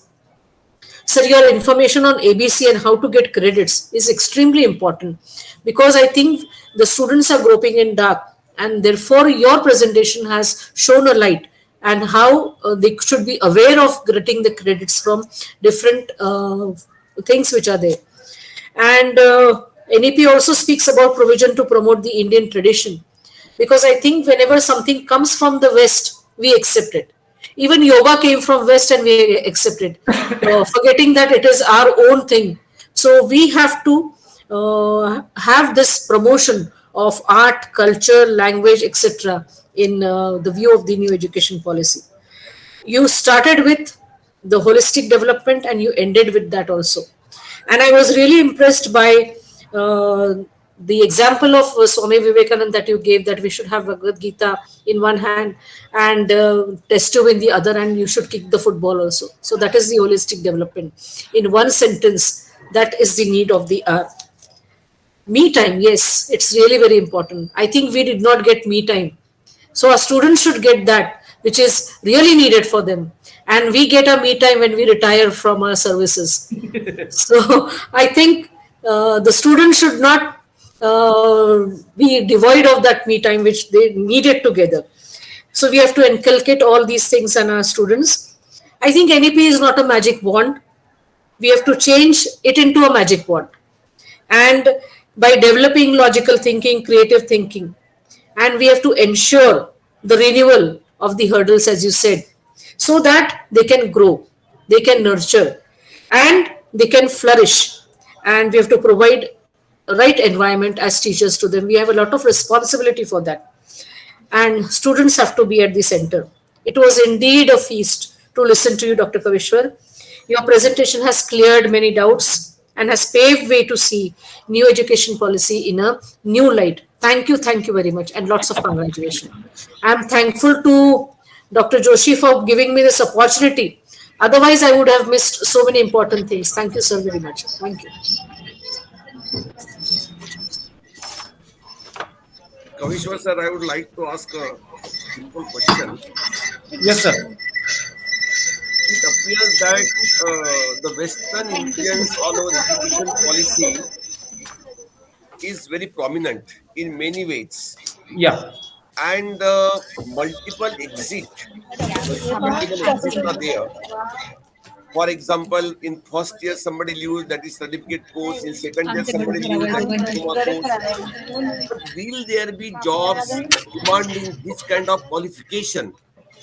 Or for example, somebody is in engineering and he in the first year itself leaves the college. So that certificate, that diploma will really be useful to him in any manner, because the job requirement, they will ask for the degree, right? This kind of incomplete education will not be accepted by the industry. So under the circumstances, what should be done? Yes, sir. It is I mean, very appropriate question. I consciously tried to keep myself away from this particular question because I wanted to sound positive. But nevertheless, there are things which you cannot avoid. In first place, yes, this policy has predominance from western part of the world, and India is one of few nations the higher education is parent sponsored. Few educations. I mean, the average graduate's age in UK is 26 years, and in the United States is 27.5 years. That is average graduate's age. We have average graduate's age is 21 years. 21 to 20. I mean, I graduated at 21. Okay. Now we have higher parent sponsored higher education, so our generation will not understand the importance of this multiple exit. Will not understand, because that has to be oriented, that has to be reoriented, not only to children but to parents also. Listen, मतलब जिस समाज व्यवस्था में nurse के हाथ से बच्चा लेते हुए तय किया जाता है कि इसको इंजीनियर बनाना है या डॉक्टर बनाना है, वहां पर मल्टीपल और मल्टी डिसिप्लिनरी एजुकेशन को समझना is a tough task. It is a tough task. ठीक है. It is not only about reorienting teachers और एजुकेशनल इंस्टीट्यूशंस. पूरे समाज का रीओरिएंटेशन करना पडेगा. मोस्ट इम्पॉर्टंटली पेरेंट्स का रीओरिएंटेशन करना पडेगा. म्हणजे आपण मराठीत म्हणतोय ना, तू कशाला नोकरी करते, मी शिकवतो आहे ना, शिकून घे पहिले. हा अप्रोच जोपर्यंत निघणार नाही ना, तोपर्यंत या मल्टिपल एक्झिटला तो कागदावर आहे. मग listen, so far opportunities, as you precisely asked, yes, there are opportunities, and now on 24th we are having that meeting. You probably might have come across the report of that RD committee, RD Kulkarni report. ठीक है.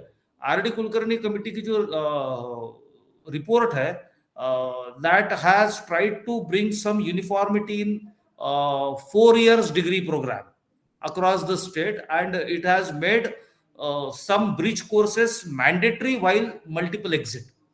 Okay. If that come into existence, then we will ensure that a child who is having a certificate in his hand and exiting the course after 1 year will have some basic skill. Listen, we also know there are certain number of students around us who are doing jobs while undergoing their graduation education. We all know. ठीक है. हमारे आपके आजू बाजू में ऐसे बच्चे होते हैं जो इंटर्नशिप भी करते हैं, जॉब भी करते हैं, ह्यूमैनिटीज में भी होते हैं, कॉमर्स में भी होते हैं, साइंस में भी होते हैं. There are opportunities. What is lacking is the skill. I am not, as a student, as a graduate, I am not able to confidently claim that I can do this. I am still claiming that I know this. When a child will have an answer to this question, what you can do, I can do this, he will definitely get job. There are plenty of opportunities. Okay. The only thing is that we need to come up with a mechanism where we will be able to provide the relevant manpower, the useful manpower rather. And I guess this will happen in the times to come. I'm quite positive on this. Thank you so much. It is an eloquent statement of hopes and aspirations.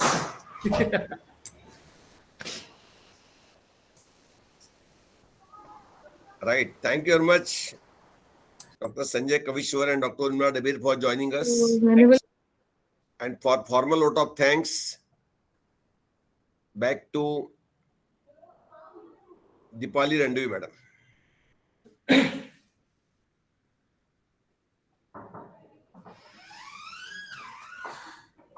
Dipali ma'am, kindly unmute yourself. Audio is not coming.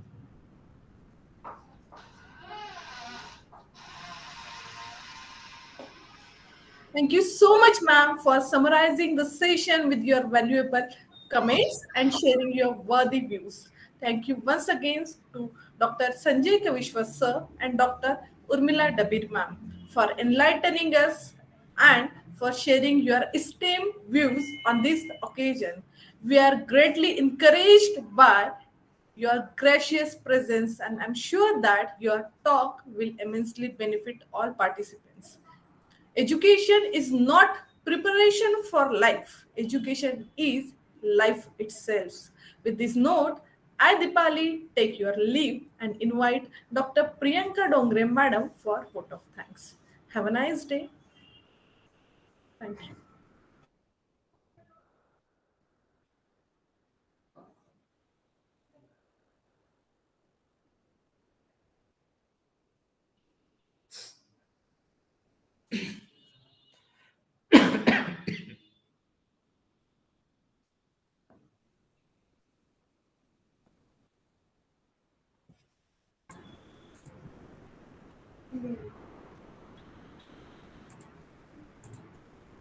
Thank you, ma'am. Good afternoon, everyone. It's my privilege to propose a vote of thanks for today's session. On behalf of Prerna College of Commerce, I, Dr. Priyanka Dongre, express our deep sense of gratitude to all who are present here. I would like to give special thanks to our eminent guest speaker, Dr. Sanjay Kavishwar, sir, who has extensively delivered the talk and has shared his valuable knowledge and experience. Thank you so much, sir, for enlightening and sharing your valuable knowledge with us.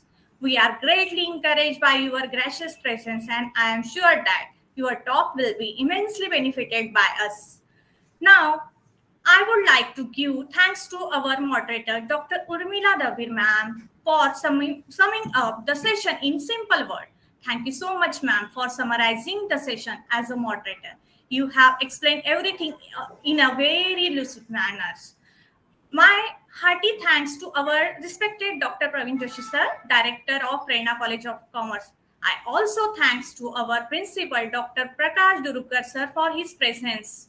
Finally, I would like to thank all of you present here for making the time to be with us today and helping us make this first day of conference a grand success. Thank you one and all. Thanks once again to all of you.